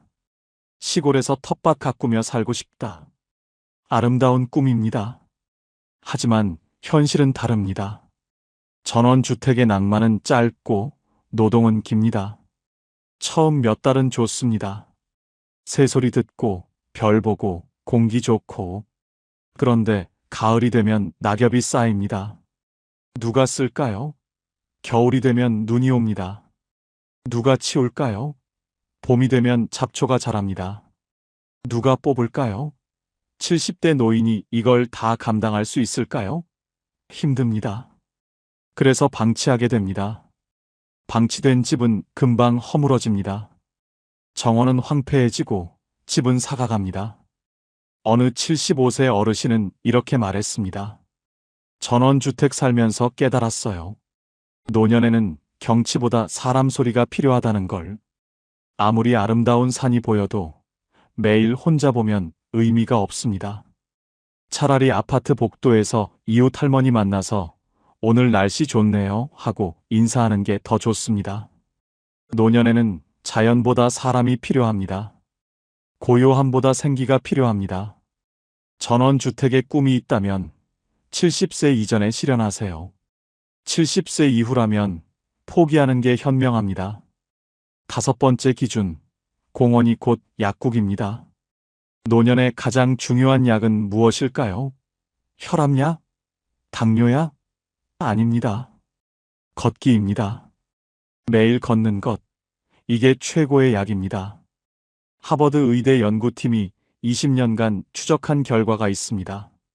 70대 이상 노인 중에서 매일 30분 이상 걷는 사람들은 그렇지 않은 사람들보다 심장병 발병률이 40% 낮고 치매 발병률이 50% 낮았습니다. 걷기는 운동 이상입니다. 걷기는 뇌를 살립니다. 걷기는 우울을 막습니다. 걷기는 사회적 연결을 만듭니다. 공원에서 걷다 보면 사람을 만납니다. 어제 못 봤네요? 오늘 날씨 좋죠? 이런 짧은 대화가 외로움을 막습니다. 그래서 공원이 중요합니다. 공원 도보 10분 이내, 이게 노후 주거의 핵심 조건입니다. 매일 나가서 걸을 수 있어야 합니다. 비가 와도 우산 들고 갈 수 있어야 합니다. 눈이 와도 조심조심 걸어갈 수 있어야 합니다. 공원이 있는 동네는 집값도 안정적입니다. 왜냐하면 수요가 계속 있기 때문입니다. 나이 든 사람들이 선호하는 동네이기 때문입니다. 나중에 팔아야 할 때도 쉽게 팔립니다. 반면 공원 없는 동네는 점점 사람이 떠납니다. 젊은 사람들도 싫어하고 노인들도 살기 힘들어합니다. 결국 빈집이 늘고 집값이 떨어집니다. 공원은 단순한 녹지가 아닙니다. 공원은 노년의 생명선입니다. 집을 고를 때 반드시 공원까지의 거리를 확인하세요. 걸어서 10분, 이게 기준입니다. 여섯 번째 기준, 환금성입니다. 마지막 집인데 8일이 있나? 라고 생각하실 수 있습니다. 하지만 현실은 다릅니다. 노후에는 예상치 못한 비용이 생깁니다. 큰 수술, 장기 입원, 요양병원, 간병인. 이런 비용은 예금만으로 감당하기 어렵습니다. 그러면 집을 팔아야 합니다. 그런데 집이 안 팔리면 어떻게 될까요? 급한 돈이 필요한데 집이 몇 년째 안 팔립니다. 결국 헐값에 팔거나 빚을 지게 됩니다. 이것이 환금성 없는 집의 위험입니다. 환금성이 좋은 집은 어떤 집일까요? 첫째, 인프라가 있는 동네입니다. 지하철역 근처, 버스 정류장 가까운 곳, 병원 학교 시장이 있는 곳. 이런 곳은 수요가 꾸준합니다. 젊은 사람들도 살고 싶어 하고 노인들도 편합니다. 그래서 팔 때 빨리 팔립니다. 둘째, 중소형 평수입니다. 18에서 25평 정도가 가장 잘 팔립니다. 신혼부부도 살고 노인도 살고 1인 가구도 삽니다. 수요층이 넓습니다. 반면 40평 넘는 대형 평수는 팔기 어렵습니다. 유지비도 많이 들고 청소도 힘들고 사려는 사람이 적습니다. 노후의 집은 마지막 집이 아닙니다. 마지막 전 집일 수도 있습니다. 건강이 악화되면 결국 요양병원이나 요양원으로 가야 할 수도 있습니다. 그때 집을 팔아서 비용을 마련해야 합니다. 그러니 환금성은 중요합니다. 집을 고를 때 이 집이 나중에 쉽게 팔릴까? 를 생각하세요. 내가 좋아하는 집이 아니라 다른 사람도 사고 싶어 하는 집을 고르세요. 그게 현명한 선택입니다. 집보다 더 중요한 게 있습니다. 동네입니다. 아무리 좋은 집이라도 동네가 나쁘면 노후가 힘듭니다. 좋은 동네의 기준은 무엇일까요? 도보 10분 생활권입니다. 집에서 걸어서 10분 안에 무엇이 있어야 할까요? 첫째, 슈퍼마켓. 매일 장을 보러 갈 수 있어야 합니다. 우유, 계란, 과일 같은 것들을 조금씩 사려면 가까워야 합니다. 차 타고 가야 하는 대형마트는 노인에게 불편합니다. 둘째, 약국. 혈압약, 소화제 같은 것들은 자주 삽니다. 약국이 가까우면 편합니다. 셋째, 은행. 연금 찾고 공과금 내고 이런 일을 보려면 은행이 가까워야 합니다. 인터넷 뱅킹이 익숙하지 않은 노인들은 직접 은행에 가야 합니다. 넷째, 동사무소. 각종 서류, 증명서 발급을 받으려면 동사무소에 가야 합니다. 이것들이 걸어서 10분 안에 있으면 생활이 편합니다. 대중교통 접근성도 중요합니다. 버스 정류장까지 도보 5분 이내, 이게 기준입니다. 노년에는 운전을 포기해야 할 때가 옵니다. 시력이 나빠지고 반응 속도가 느려지고 사고 위험이 높아집니다. 70대 후반이 되면 대부분 면허를 반납합니다. 그때 대중교통이 없으면 어떻게 될까요? 완전히 고립됩니다. 자식들 차에 의존해야 합니다. 엄마 병원 가는데 데려다 줄래? 아빠 복지관 가는데 태워줄래? 이렇게 부탁해야 합니다. 자식들은 바쁩니다. 매번 부탁하기 미안합니다. 결국 안 나가게 됩니다. 집에 갇힙니다. 어느 노인복지 전문가는 이렇게 말했습니다. 집은 작아도 동네는 커야 한다. 집 안에서 모든 걸 해결할 수 없습니다. 밖으로 나가야 합니다. 사람을 만나야 하고 햇빛을 쬐어야 하고 걸어야 합니다. 그러려면 동네가 좋아야 합니다. 나갈 곳이 있어야 하고 만날 사람이 있어야 하고 갈 이유가 있어야 합니다. 좋은 동네는 노인을 집 밖으로 끌어냅니다. 나쁜 동네는 노인을 집 안에 가둡니다. 집을 고를 때 집만 보지 마세요. 동네를 보세요. 그 동네가 당신을 어떻게 살게 할지 상상하세요. 집 구조도 중요합니다. 나를 지키는 집 구조와 안전에 대해 이야기하겠습니다. 노인에게 가장 위험한 사고가 무엇일까요? 낙상입니다. 넘어지는 겁니다. 그냥 넘어지는 건데 뭐가 그리 위험해? 라고 생각하실 수 있습니다. 하지만 노인의 낙상은 치명적입니다. 젊을 때는 넘어져도 괜찮습니다. 금방 일어나고 며칠 있으면 낫습니다. 하지만 70대가 넘어지면요, 골절이 됩니다. 특히 고관절 골절은 노년의 삶을 완전히 바꿔놓습니다. 수술하고 병원에 몇 달 있고 퇴원해도 제대로 걷지 못합니다. 걷지 못하면 근육이 빠르게 사라집니다. 근육이 없으면 활동이 줄고 활동이 줄면 우울해지고 우울하면 치매 위험이 높아집니다. 통계가 있습니다. 고관절 골절을 경험한 70대 이상 노인의 30%가 1년 내에 사망합니다. 넘어진 것 자체가 아니라 넘어진 후의 변화들이 죽음으로 이어지는 겁니다. 그러니 낙상을 막는 것, 이게 노후 주거의 핵심입니다. 둘째, 손잡이를 설치하세요. 화장실, 현관, 계단, 복도. 손잡이가 있으면 넘어지지 않습니다. 중심을 잃을 때 잡을 수 있습니다. 특히 화장실 손잡이는 필수입니다. 변기에서 일어날 때, 욕조에 들어갈 때, 손잡이가 없으면 미끄러집니다. 손잡이 하나가 낙상을 막습니다. 셋째, 바닥을 미끄럽지 않게 하세요. 타일, 바닥은 물 묻으면 미끄럽습니다. 특히 화장실, 주방은 미끄럼 방지 타일로 바꾸세요. 거실은 미끄럼 방지 매트를 깔아도 됩니다. 작은 변화지만 큰 차이를 만듭니다. 집 구조에서 또 중요한 게 있습니다. 햇볕입니다. 햇볕 드는 거실, 이게 노년의 정신 건강을 지킵니다. 우울증은 어두운 집에서 시작됩니다.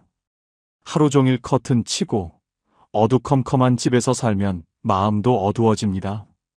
반면 햇볕이 잘 드는 집은 기분이 좋아집니다. 아침에 일어나면 햇살이 방 안으로 들어옵니다. 거실에 앉으면 따뜻합니다. 이런 집에서 살면 우울할 틈이 없습니다. 집을 고를 때 남향을 선택하세요. 동향도 괜찮습니다. 하지만 북향은 피하세요. 북향은 어둡고 춥습니다. 노년에는 햇볕이 약입니다. 생활 동선도 중요합니다. 침실에서 화장실까지의 거리, 부엌에서 거실까지의 거리. 이게 짧을수록 좋습니다. 밤에 화장실 가려고 멀리 걸어가야 한다면 힘듭니다. 특히 겨울밤에는 춥고 어둡습니다. 넘어질 위험도 높습니다. 그래서 방 바로 옆에 화장실이 있는 구조가 좋습니다. 부엌도 거실 가까이 있으면 편합니다. 음식 만들어서 나르는 거리가 짧으면 안전합니다. 뜨거운 국을 들고 멀리 걸어가다가 쏟으면 위험합니다. 마지막으로 바닥 식사를 하지 마세요. 많은 노인들이 아직도 방바닥에 앉아서 밥을 먹습니다. 하지만 이게 무릎을 망가뜨립니다. 앉았다 일어서기가 점점 힘들어집니다. 무릎이 아파서 밥 먹는 게 고통이 됩니다. 작은 식탁을 놓으세요. 의자에 앉아서 먹으세요. 이게 무릎을 지킵니다. 그리고 존엄을 지킵니다. 의자에 앉아 식탁에서 먹는 것, 이게 사람다운 식사입니다. 바닥에 앉아서 먹는 건 불편하고 보기에도 좋지 않습니다. 집 구조가 사람을 늙게도 살게도 만듭니다. 이사의 타이밍에 대해 이야기하겠습니다. 언제 이사를 해야 할까요? 대부분의 어르신들은 이사를 미룹니다. 아직은 괜찮아, 조금 더 살다가 이렇게 생각합니다. 하지만 이게 큰 실수입니다. 이사는 건강할 때 미리 해야 합니다. 왜일까요? 첫째, 아프고 나서 하는 이사는 너무 힘듭니다. 짐을 싸고 옮기고 정리하는 것. 이 모든 게 체력입니다. 건강할 때도 힘든데 아픈 몸으로 하면 견딜 수 없습니다.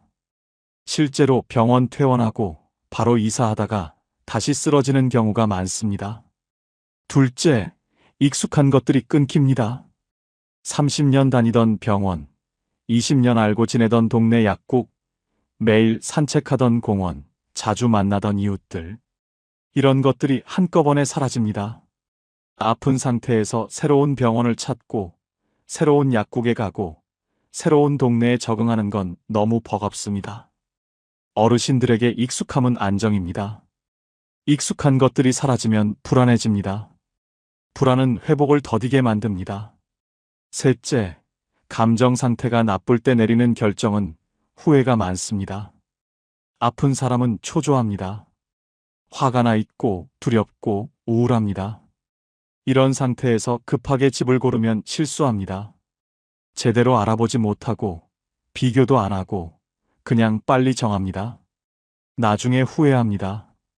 왜 이런 집을 골랐을까? 좀 더 알아볼 걸. 하지만 이미 늦었습니다. 다시 이사하기엔 체력도 없고 돈도 많이 들었고 그냥 참고 삽니다. 그러니 이사는 미리 하세요.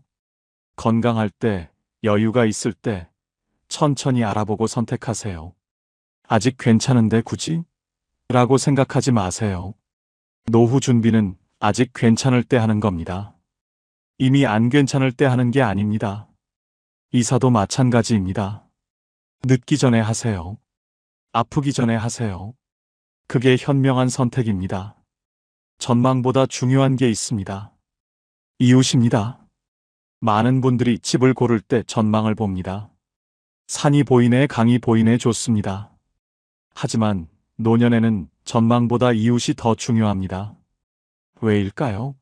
진짜 비상시에 당신을 도와주는 사람은 누구일까요? 자식? 아닙니다. 자식은 멀리 삽니다. 급할 때 바로 올 수 없습니다. 119 부르기 전에 먼저 알아차려주는 사람이 필요합니다. 그 사람이 바로 이웃입니다. 아파트가 좋은 이유 중 하나가 이웃과의 적당한 거리입니다. 독립된 공간이지만 복도를 공유합니다. 각자 사는데 가끔 마주칩니다. 이 정도 거리가 딱 좋습니다. 반면 단독주택은 이웃을 만나기 어렵습니다. 각자 대문 안에서 살고 만날 기회가 없습니다. 전원주택은 더합니다. 이웃집이 수백 미터 떨어져 있습니다. 완전히 고립됩니다. 노년에는 사람과의 연결이 생명입니다. 이웃이 있는 곳, 사람 소리가 들리는 곳, 그런 곳에서 사세요. 주거 형태별로 현실적인 비교를 해보겠습니다. 실버타운 어떨까요? 장점이 있습니다. 식사 제공, 의료 서비스, 프로그램, 안전관리. 편합니다. 하지만 단점도 있습니다. 비용이 많이 듭니다. 입주금에 월 관리비까지 하면 부담입니다. 그리고 자유가 제한됩니다. 정해진 시간에 밥 먹고, 정해진 프로그램 참여하고, 규칙을 따라야 합니다. 어떤 어르신들은 이게 답답하다고 합니다. 호텔에 갇혀 사는 기분이에요. 또 하나 실버타운은 죽음의 그림자가 있습니다. 주변 사람들이 하나씩 떠나는 걸 봅니다. 어제까지 같이 밥 먹던 사람이 오늘 안 보입니다. 돌아가셨습니다. 이런 일이 반복되면 우울해집니다. 아파트는 어떨까요? 노후 주거로 가장 실패 확률이 낮은 선택입니다. 왜일까요?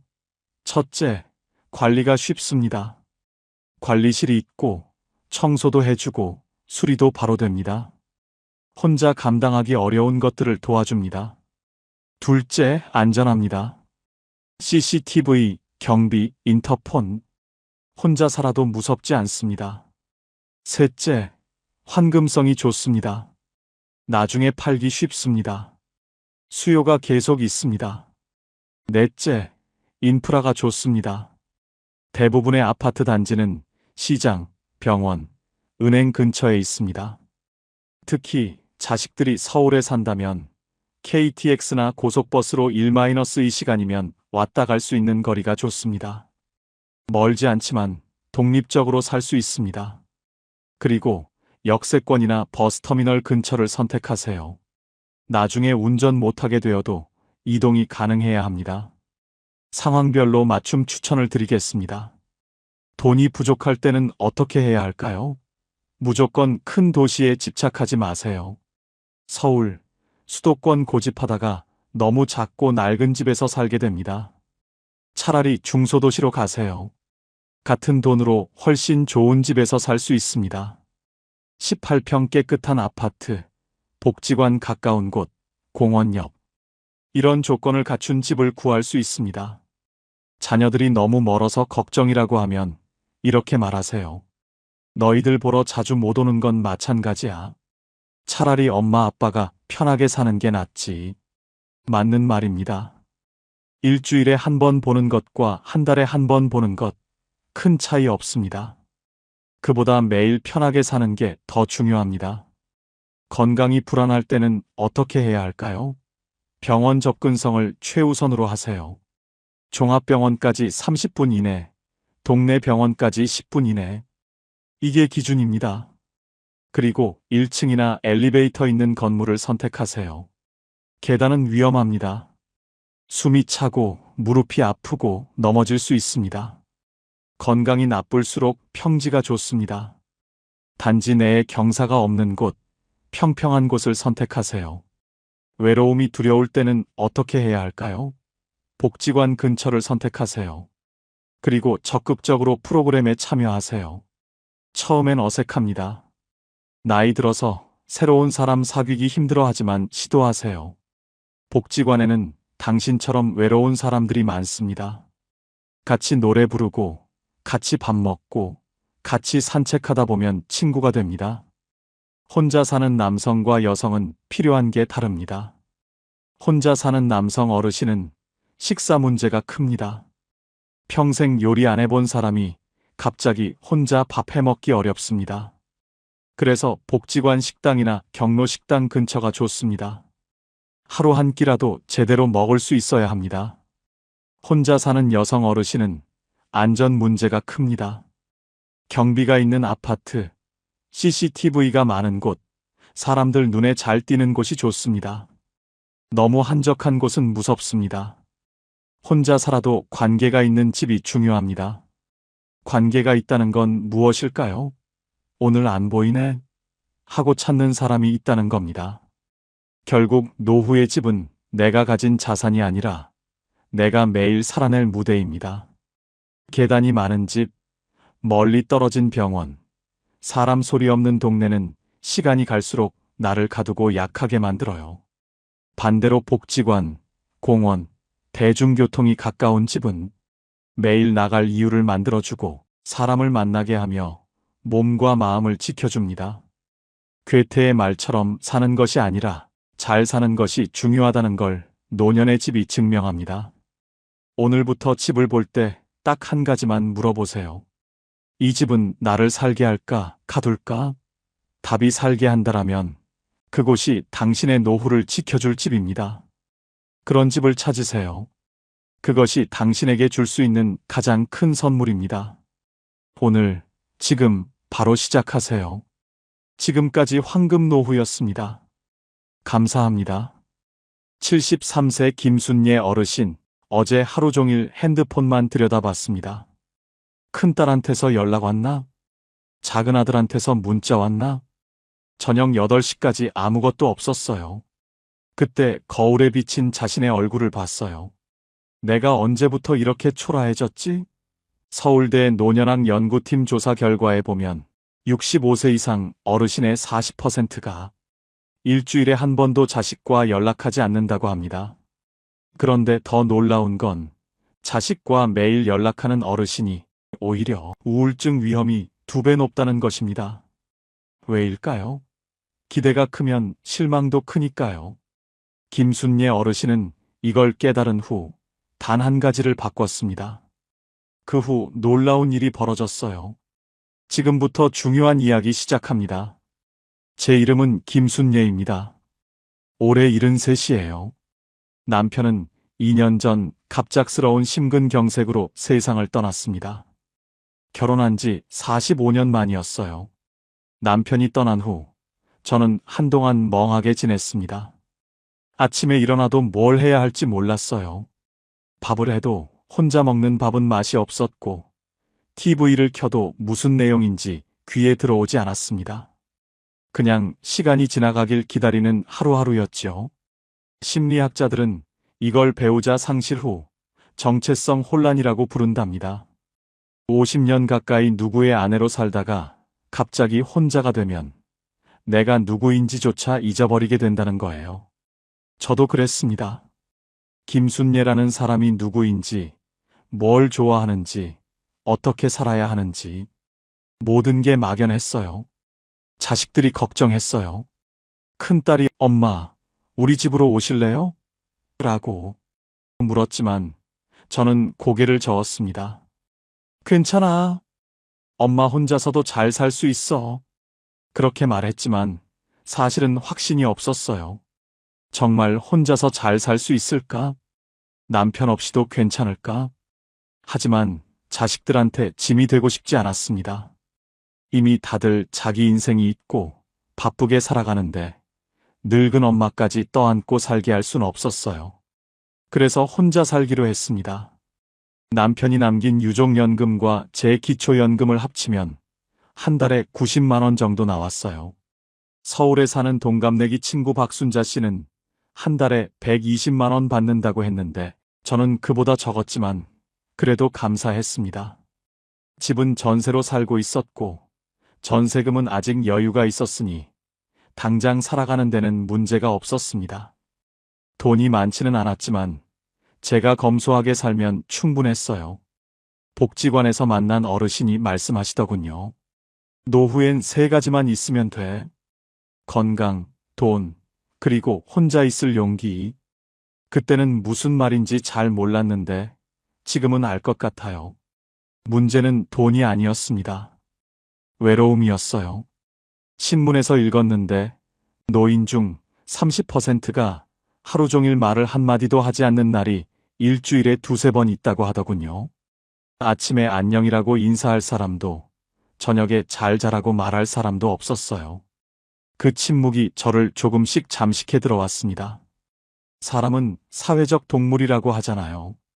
누군가와 연결되어 있다는 느낌이 없으면 정신적으로 무너진다고 합니다.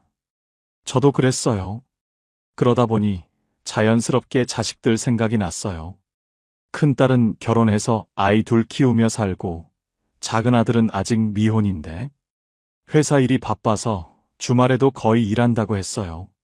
둘 다 서울에 살고 저는 경기도 외곽에 혼자 살았습니다. 차로 1시간 정도 거리였지만 자주 보긴 어려웠지요. 처음엔 일주일에 한 번씩 전화가 왔습니다. 엄마, 잘 지내? 응, 잘 지내지. 밥은 잘 먹어? 먹지, 걱정 마. 짧은 통화였지만 그 통화 하나로 일주일을 버텼어요. 자식들 목소리를 듣는 것만으로도 힘이 났습니다.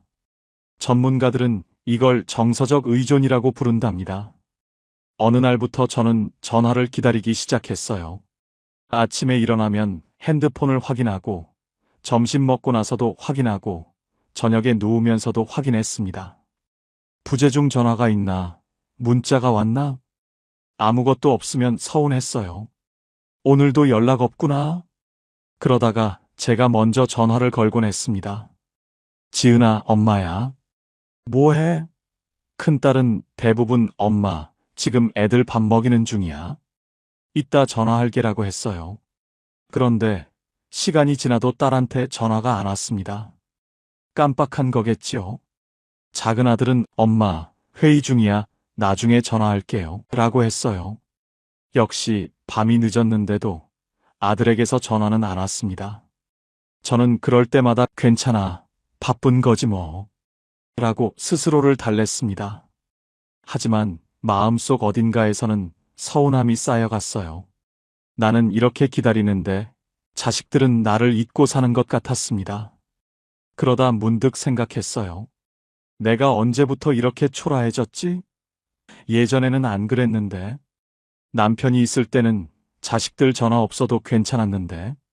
지금은 왜 이렇게 자식들 전화 하나에 일희일비하는 걸까? 전화가 오면 하루가 행복하고 전화가 안 오면 하루가 우울한 이런 사람이 되어버린 걸까? 복지관 상담사 선생님이 말씀하시더군요. 어르신들 중에 자식 전화 기다리다가 우울증 오시는 분들이 많아요. 기대가 클수록 실망도 크니까요. 그 말이 제 이야기 같았습니다. 어느 날은 이런 일이 있었습니다. 아침부터 비가 억수같이 쏟아졌어요. 장을 보러 나가야 했는데 우산을 써도 다 젖을 것 같았습니다. 그래서 큰딸한테 전화를 걸었어요. 지은아, 지금 비가 많이 오는데 혹시 시간 되면 엄마 좀 데리러 와줄래? 장 좀 봐야 하는데. 큰딸이 한숨 섞인 목소리로 말했어요. 엄마, 오늘 진짜 안 돼. 둘째가 열이 나서 병원 가야 해. 그리고 큰애 학원 데려다 줘야 하고. 정말 미안해, 엄마. 아, 그래, 지은아. 엄마 괜찮아. 병원 잘 다녀와. 라고 말하고 전화를 끊었습니다. 괜찮다고 말했지만 전화를 끊고 나니 눈물이 났어요. 손자가 아픈데 병원 가야 하는 건 당연하죠. 저도 이해해요. 근데 왜 이렇게 서운한 걸까요?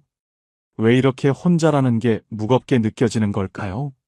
저는 그날 장을 보러 나가지 않았습니다.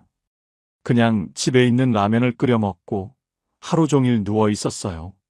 비 오는 소리를 들으면서 천장을 보면서 생각했습니다. 나는 왜 이렇게 되었을까? 언제부터 내 삶의 중심이 자식이 되어버린 걸까?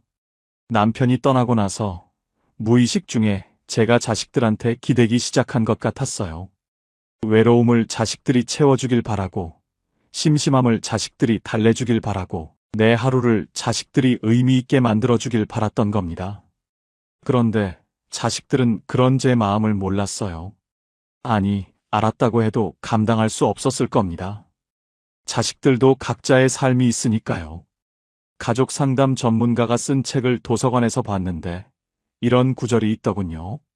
노년의 부모가 자식에게 정서적으로 과도하게 의존하면 자식은 죄책감과 부담감 사이에서 고통받고 부모는 기대와 실망 사이에서 무너진다.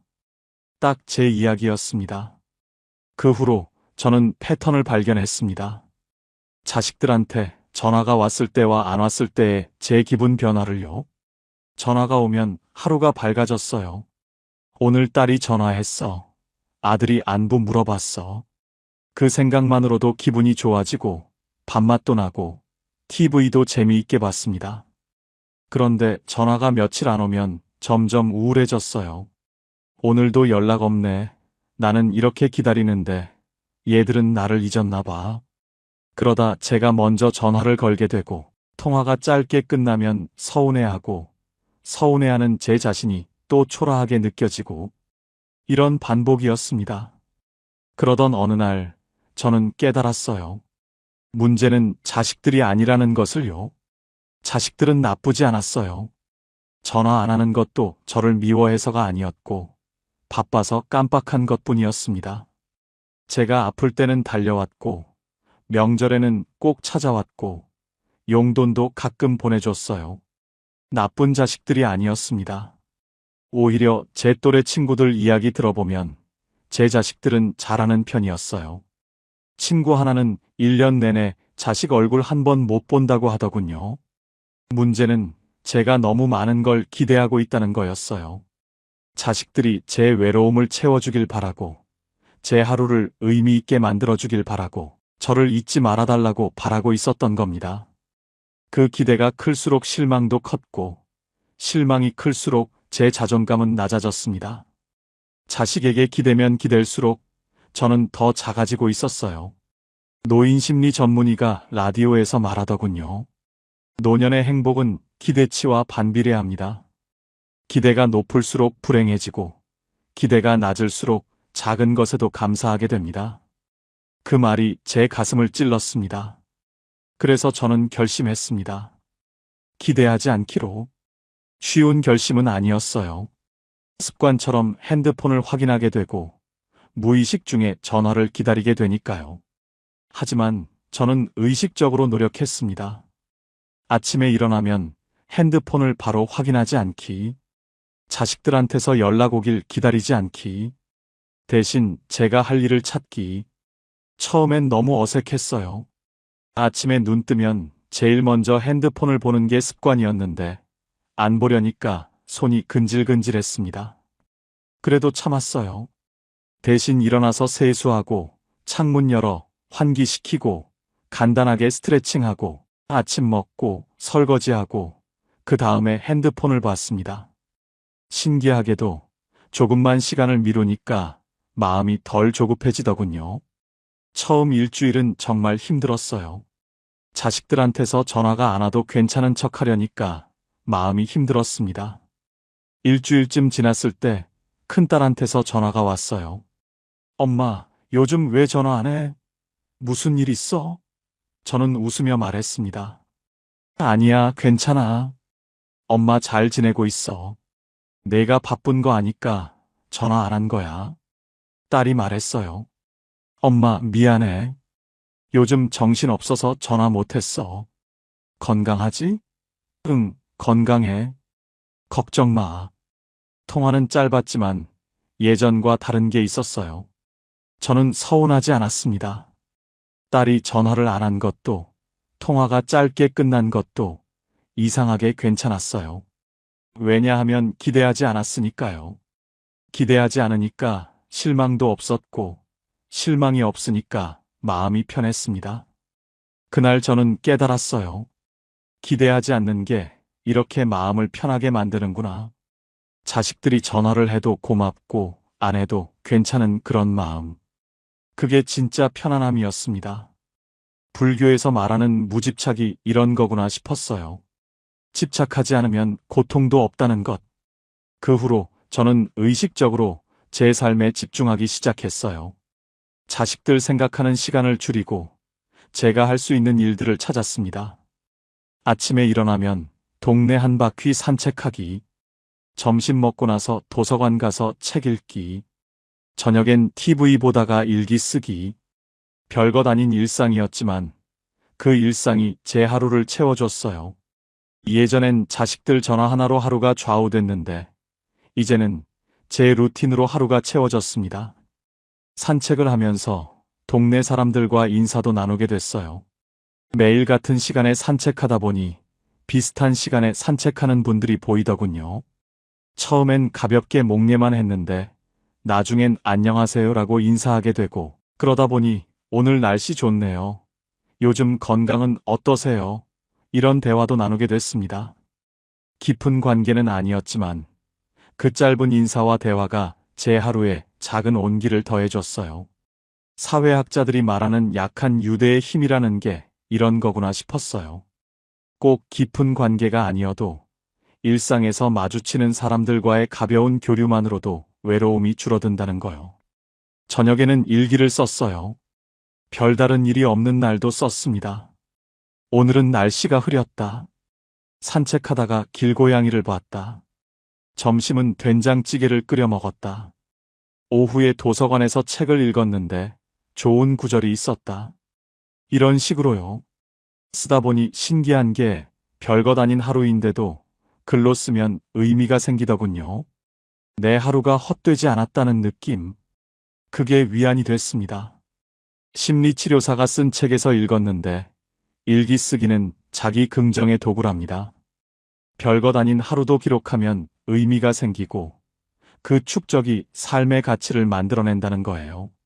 시간이 흐르면서 제 마음에 놀라운 변화가 생겼어요. 자식들한테서 전화가 와도 예전처럼 가슴이 두근거리지 않았습니다. 그냥 전화 왔네 하고 받았어요. 통화도 길게 하지 않았습니다. 안부 묻고 잘 지내고 있다고 말하고 그걸로 충분했어요. 전화가 안 와도 괜찮았습니다. 서운하지 않았어요. 자식들도 바쁘게 살고 있겠지 하는 마음으로 넘어갔습니다. 그러다 보니 제 기분이 일정해졌어요. 예전엔 자식들 전화 하나로 하루가 행복하거나 우울했는데 이제는 그런 기복이 없었습니다. 매일이 비슷하게 평온했어요. 특별히 행복하지도 특별히 우울하지도 않은 그냥 담담한 일상. 그게 편했습니다. 정신과 의사가 라디오에서 말하더군요. 감정의 평온함이야말로 노년의 가장 큰 자산입니다. 기복이 심하면 몸도 마음도 지칩니다. 맞는 말이었어요. 어느 날 작은 아들이 갑자기 집에 찾아왔어요. 엄마, 요즘 왜 전화 안 해? 무슨 일 있는 거 아니야? 저는 웃으며 말했습니다. 아니야, 무슨 일 있겠어. 그냥 내가 바쁜 거 알아서 안 귀찮게 하려고. 아들이 미안한 표정으로 말했어요. 엄마, 미안해. 내가 요즘 너무 바빠서 신경을 못 썼어. 저는 아들의 손을 잡으며 말했습니다. 괜찮아. 엄마 이해해. 너도 내 인생 살아야지. 엄마는 엄마 혼자서도 잘 살 수 있어. 아들이 눈을 크게 뜨며 물었어요. 엄마, 진짜 괜찮아? 저는 고개를 끄덕였습니다. 응, 진짜 괜찮아. 예전엔 외로웠는데 요즘은 괜찮더라. 할 일도 생기고 사람들도 만나고 엄마 나름대로 잘 지내고 있어. 그 말을 하면서 저 스스로도 놀랐어요. 정말 괜찮았거든요. 거짓말이 아니었습니다. 아들이 돌아가고 나서 저는 거울을 봤어요. 제 얼굴이 예전보다 밝아 보였습니다. 주름은 그대로지만 표정이 달라진 거예요. 무언가에 짓눌려 있지 않은 자유로운 표정이었습니다. 어느 날 큰딸이 손주들 데리고 놀러 왔어요. 오랜만에 보는 손주들이 너무 반가웠습니다. 예전 같았으면 왜 이렇게 오랜만에 왔어? 엄마 보고 싶지도 않았어? 이런 말을 했을 텐데, 이제는 그냥 어서 와, 할머니가 얼마나 보고 싶었는지 몰라. 라고 말했어요. 서운함 없이요. 손주들이 집안을 뛰어다니며 놀고 딸이 부엌에서 커피를 타왔습니다. 우리는 거실에 앉아 이런저런 이야기를 나눴어요. 딸의 일상, 손주들 학교 생활, 사위 이야기. 저는 그냥 들었습니다. 예전엔 나는 요즘 이래, 나는 이렇게 외로워하면서 제 이야기를 많이 했는데, 이제는 그냥 들어주는 게 편했어요. 딸도 편해 보였어요. 예전엔 제가 외로움을 토로하면 딸이 미안해하는 게 보였거든요. 하지만 지금은 그런 부담 없이 편하게 이야기하더군요. 대화 중에 딸이 말했어요.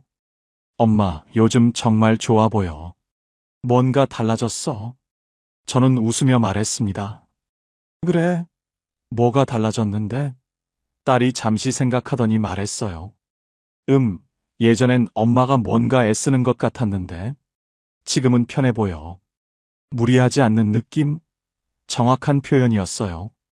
저는 더 이상 애쓰지 않았습니다. 자식들의 사랑을 얻으려고, 자식들의 관심을 받으려고 애쓰지 않았어요. 그냥 있는 그대로의 저로 살고 있었습니다. 가기 전에 딸이 말했습니다. 엄마, 사실 말인데, 예전엔 엄마한테 전화하는 게 좀 부담스러웠어. 미안한 얘기지만, 전화하면 엄마가 외롭다고 하시고, 그럼 내가 더 자주 와야 하나 하는 죄책감이 들었거든. 근데 요즘은 편해. 엄마가 혼자서도 잘 지내시니까 나도 마음 편하게 전화할 수 있어. 그 말을 듣고 저는 알았어요. 제가 자식들에게 기대지 않으니까 자식들도 편해졌다는 걸요. 제가 전화를 기다리고 외로움을 호소하고 자주 연락하라고 했을 때 자식들은 부담스러웠을 겁니다. 효도해야 한다는 의무감과 그럴 시간이 없다는 현실 사이에서 괴로워했겠지요. 하지만 제가 괜찮다고 하니까 자식들도 편하게 자기 삶을 살 수 있게 된 겁니다. 관계가 가벼워지니까 오히려 더 자주 연락이 오더군요. 의무가 아니라 진심으로요. 지금 제 하루는 이렇습니다. 아침 6시에 일어나서 간단하게 체조하고 세수하고 아침 먹습니다. 혼자 먹는 밥이지만 천천히 씹으며 먹어요. TV에서는 아침 뉴스가 나오고 저는 그걸 들으며 설거지를 합니다. 8시쯤 되면 산책을 나가요. 동네 한 바퀴 천천히 걸으면서 하늘도 보고 나무도 보고 지나가는 사람들과 인사도 나눕니다. 산책하고 돌아오면 9시 반쯤 돼요. 그러면 집에서 쉬다가 10시쯤 도서관에 갑니다. 도서관에서 2시간 정도 책을 읽어요. 요즘은 법정 스님의 수필을 읽고 있는데 이런 구절이 있더군요. 소유를 줄일수록 자유로워지고 기대를 낮출수록 행복해진다. 제 요즘 삶을 딱 표현한 말 같았어요. 점심은 집에 와서 간단하게 해 먹어요. 국 끓이고 반찬 꺼내서 혼자 먹습니다. 오후엔 낮잠을 자거나 TV를 봅니다. 드라마를 보기도 하고 다큐멘터리를 보기도 해요. 저녁은 일찍 먹어요. 6시쯤 먹고 설거지하고 저녁 산책을 나갑니다. 저녁 산책은 짧게 집 주변만 돌아요. 어두워지면 집에 들어와서 씻고 일기를 쓰고 책을 조금 더 읽다가 10시쯤 잡니다. 별것 아닌 하루입니다. 특별한 일도 없고 극적인 변화도 없어요. 하지만 이 하루가 저는 괜찮습니다. 아니, 괜찮은 정도가 아니라 행복합니다. 예전처럼 자식들 전화를 기다리느라 하루를 허비하지 않아요. 제 하루를 제가 채우고 있습니다. 노년학 전문가가 강연에서 말하더군요. 행복한 노년의 비결은 루틴입니다. 매일 반복되는 작은 일상이 삶의 안정감을 만들어냅니다. 정말 그런 것 같아요. 물론 가끔은 외롭습니다. 저녁에 혼자 앉아 있으면 남편 생각이 나고 자식들 생각이 나요. 같이 밥 먹던 시절이 그립고 시끌벅적하던 집안이 그립습니다. 하지만 그 외로움을 자식들이 채워줄 수는 없다는 걸 알아요. 자식들도 자기 삶이 있고 자기 가족이 있으니까요. 저는 그 외로움을 그냥 받아들입니다. 아, 오늘은 외롭구나. 그렇게 인정하고 따뜻한 차 한 잔 마시고 창밖을 보다가 일찍 잡니다. 그러면 다음 날 아침엔 또 괜찮아요. 중요한 건 제가 무너지지 않는다는 겁니다. 예전엔 외로움이 올 때마다 자식들한테 전화해서 그 외로움을 달래려고 했어요. 하지만 그게 해결책이 아니었습니다. 오히려 자식들한테 부담을 주고 저는 더 초라해지고 이제는 외로움을 제가 감당합니다. 외로워도 괜찮아요. 혼자여도 괜찮습니다. 이게 제 인생이니까요. 철학자 니체가 이런 말을 했다더군요. 고독을 견딜 수 있는 사람만이 진정한 자유를 얻는다. 예전엔 이 말이 무슨 뜻인지 몰랐는데 이제는 알 것 같아요. 연금 90만 원으로 사는 게 부유하지는 않지만 그래도 살만합니다. 검소하게 살면 충분해요. 매달 30만 원은 생활비로 쓰고 20만 원은 전기세, 수도세, 관리비로 나가고 나머지는 조금씩 모아둡니다. 혹시 몸이 아플 때를 대비해서요. 자식들한테 손 벌리고 싶지 않으니까요. 가끔 큰딸이나 작은아들이 용돈을 보내주는데 그건 따로 모아둡니다. 나중에 손주들 용돈으로 줄 거예요. 지난주에 동네 복지관에서 프로그램이 있다는 공지를 봤어요. 노인 요가 교실이었습니다. 처음엔 관심 없었는데 생각해보니 집에만 있는 것보다 나을 것 같아서 신청했어요. 어제 첫 수업이었는데 생각보다 괜찮았습니다. 비슷한 또래 어르신들이 모여서 선생님 따라 간단한 동작을 하는 거였어요. 몸이 뻐근했는데 조금 풀리는 것 같았고 무엇보다 사람들과 함께 한다는 게 좋았어요. 자식들이 중심이 아니라 제가 중심인 세계. 그게 좋습니다. 오늘 아침 저는 거울을 보며 생각했습니다. 2년 전 남편이 떠나고 나서 저는 많이 흔들렸어요. 제 삶의 중심을 잃어버린 것 같았고 외로움에 짓눌려 숨쉬기조차 힘들었습니다. 그래서 자식들한테 기댔어요. 자식들이 제 외로움을 채워주길, 제 하루를 의미 있게 만들어주길 바랐습니다. 하지만 그건 자식들의 몫이 아니었어요. 제 몫이었습니다. 제 삶은 제가 채워야 하고, 제 외로움은 제가 감당해야 하고, 제 하루는 제가 의미 있게 만들어야 했던 겁니다. 그걸 깨닫는데 2년이 걸렸습니다. 그리고 자식들에게 기대지 않기로 결심한 후 몇 달이 지났고, 이제는 조금 편해졌어요. 거울 속에 제 얼굴을 보니 예전보다 표정이 밝아진 것 같았어요. 눈빛도 조금 더 단단해진 것 같았고요. 저는 거울을 보며 중얼거렸습니다. 술래야, 잘하고 있어. 앞으로도 이렇게 살면 돼. 그 말이 스스로에게 위안이 됐습니다. 자기 자신을 칭찬하는 게 이렇게 중요한 줄 몰랐어요. 긍정심리학에서는 이걸 자기 격려라고 부른답니다. 나이가 들수록 남들이 칭찬해주지 않으니 스스로 자신을 격려하는 게 중요하다는 거예요. 70대가 넘어서야 깨달은 분들이 한결같이 말씀하셨습니다. 혼자 사는 법을 진작 알았더라면 얼마나 좋았을까? 하지만 지금 이 이야기를 들으신 여러분은 다릅니다. 여러분은 그들보다 앞서 있습니다. 당신은 오늘도 살아냈습니다. 아침에 일어났고 밥을 먹었고 하루를 보냈어요. 그것만으로도 대단한 겁니다. 서울대 노년학 연구팀이 10년간 추적한 결과가 증명했듯이 70대가 넘어서도 건강하고 평온한 사람들의 공통점은 거창한 게 아니었습니다. 바로 이겁니다. 매일 작은 것들을 해내는 것. 혼자서도 하루를 채워가는 것. 혼자 사는 건 쉽지 않습니다. 외롭고 힘들고 불안해요. 하지만 당신은 해내고 있습니다. 매일매일 해내고 있어요. 그게 얼마나 대단한 일인지 아시나요? 스스로를 인정해 주세요. 칭찬해 주세요. 나는 잘하고 있어 하고 말해 주세요. 당신은 충분히 잘하고 있어요. 내일도 눈을 뜰 겁니다. 또 하루가 시작될 거예요. 그 하루를 어떻게 채울지는 당신이 선택할 수 있습니다. 작은 것부터 시작하세요. 창문을 열고 숨을 쉬어 보세요. 따뜻한 물을 마셔보세요. 밖으로 나가서 10분만 걸어보세요. 누군가에게 인사해 보세요. 그게 전부예요. 그렇게 작은 것들을 하나씩 하다 보면 하루가 채워집니다.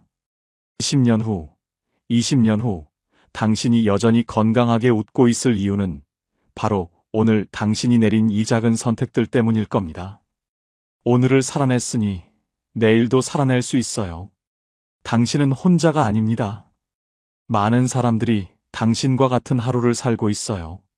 외롭지만 그래도 살아가고 있습니다. 우리는 함께 살아가고 있어요. 고맙습니다. 오늘 이 이야기를 들어주셔서 고마워요. 당신의 하루가 조금이라도 덜 무겁기를, 당신의 내일이 조금이라도 더 따뜻하기를 바랍니다. 당신은 소중한 사람입니다. 살아있다는 것만으로도 의미가 있어요. 오늘도, 내일도 당신이 무사하기를 진심으로 응원합니다.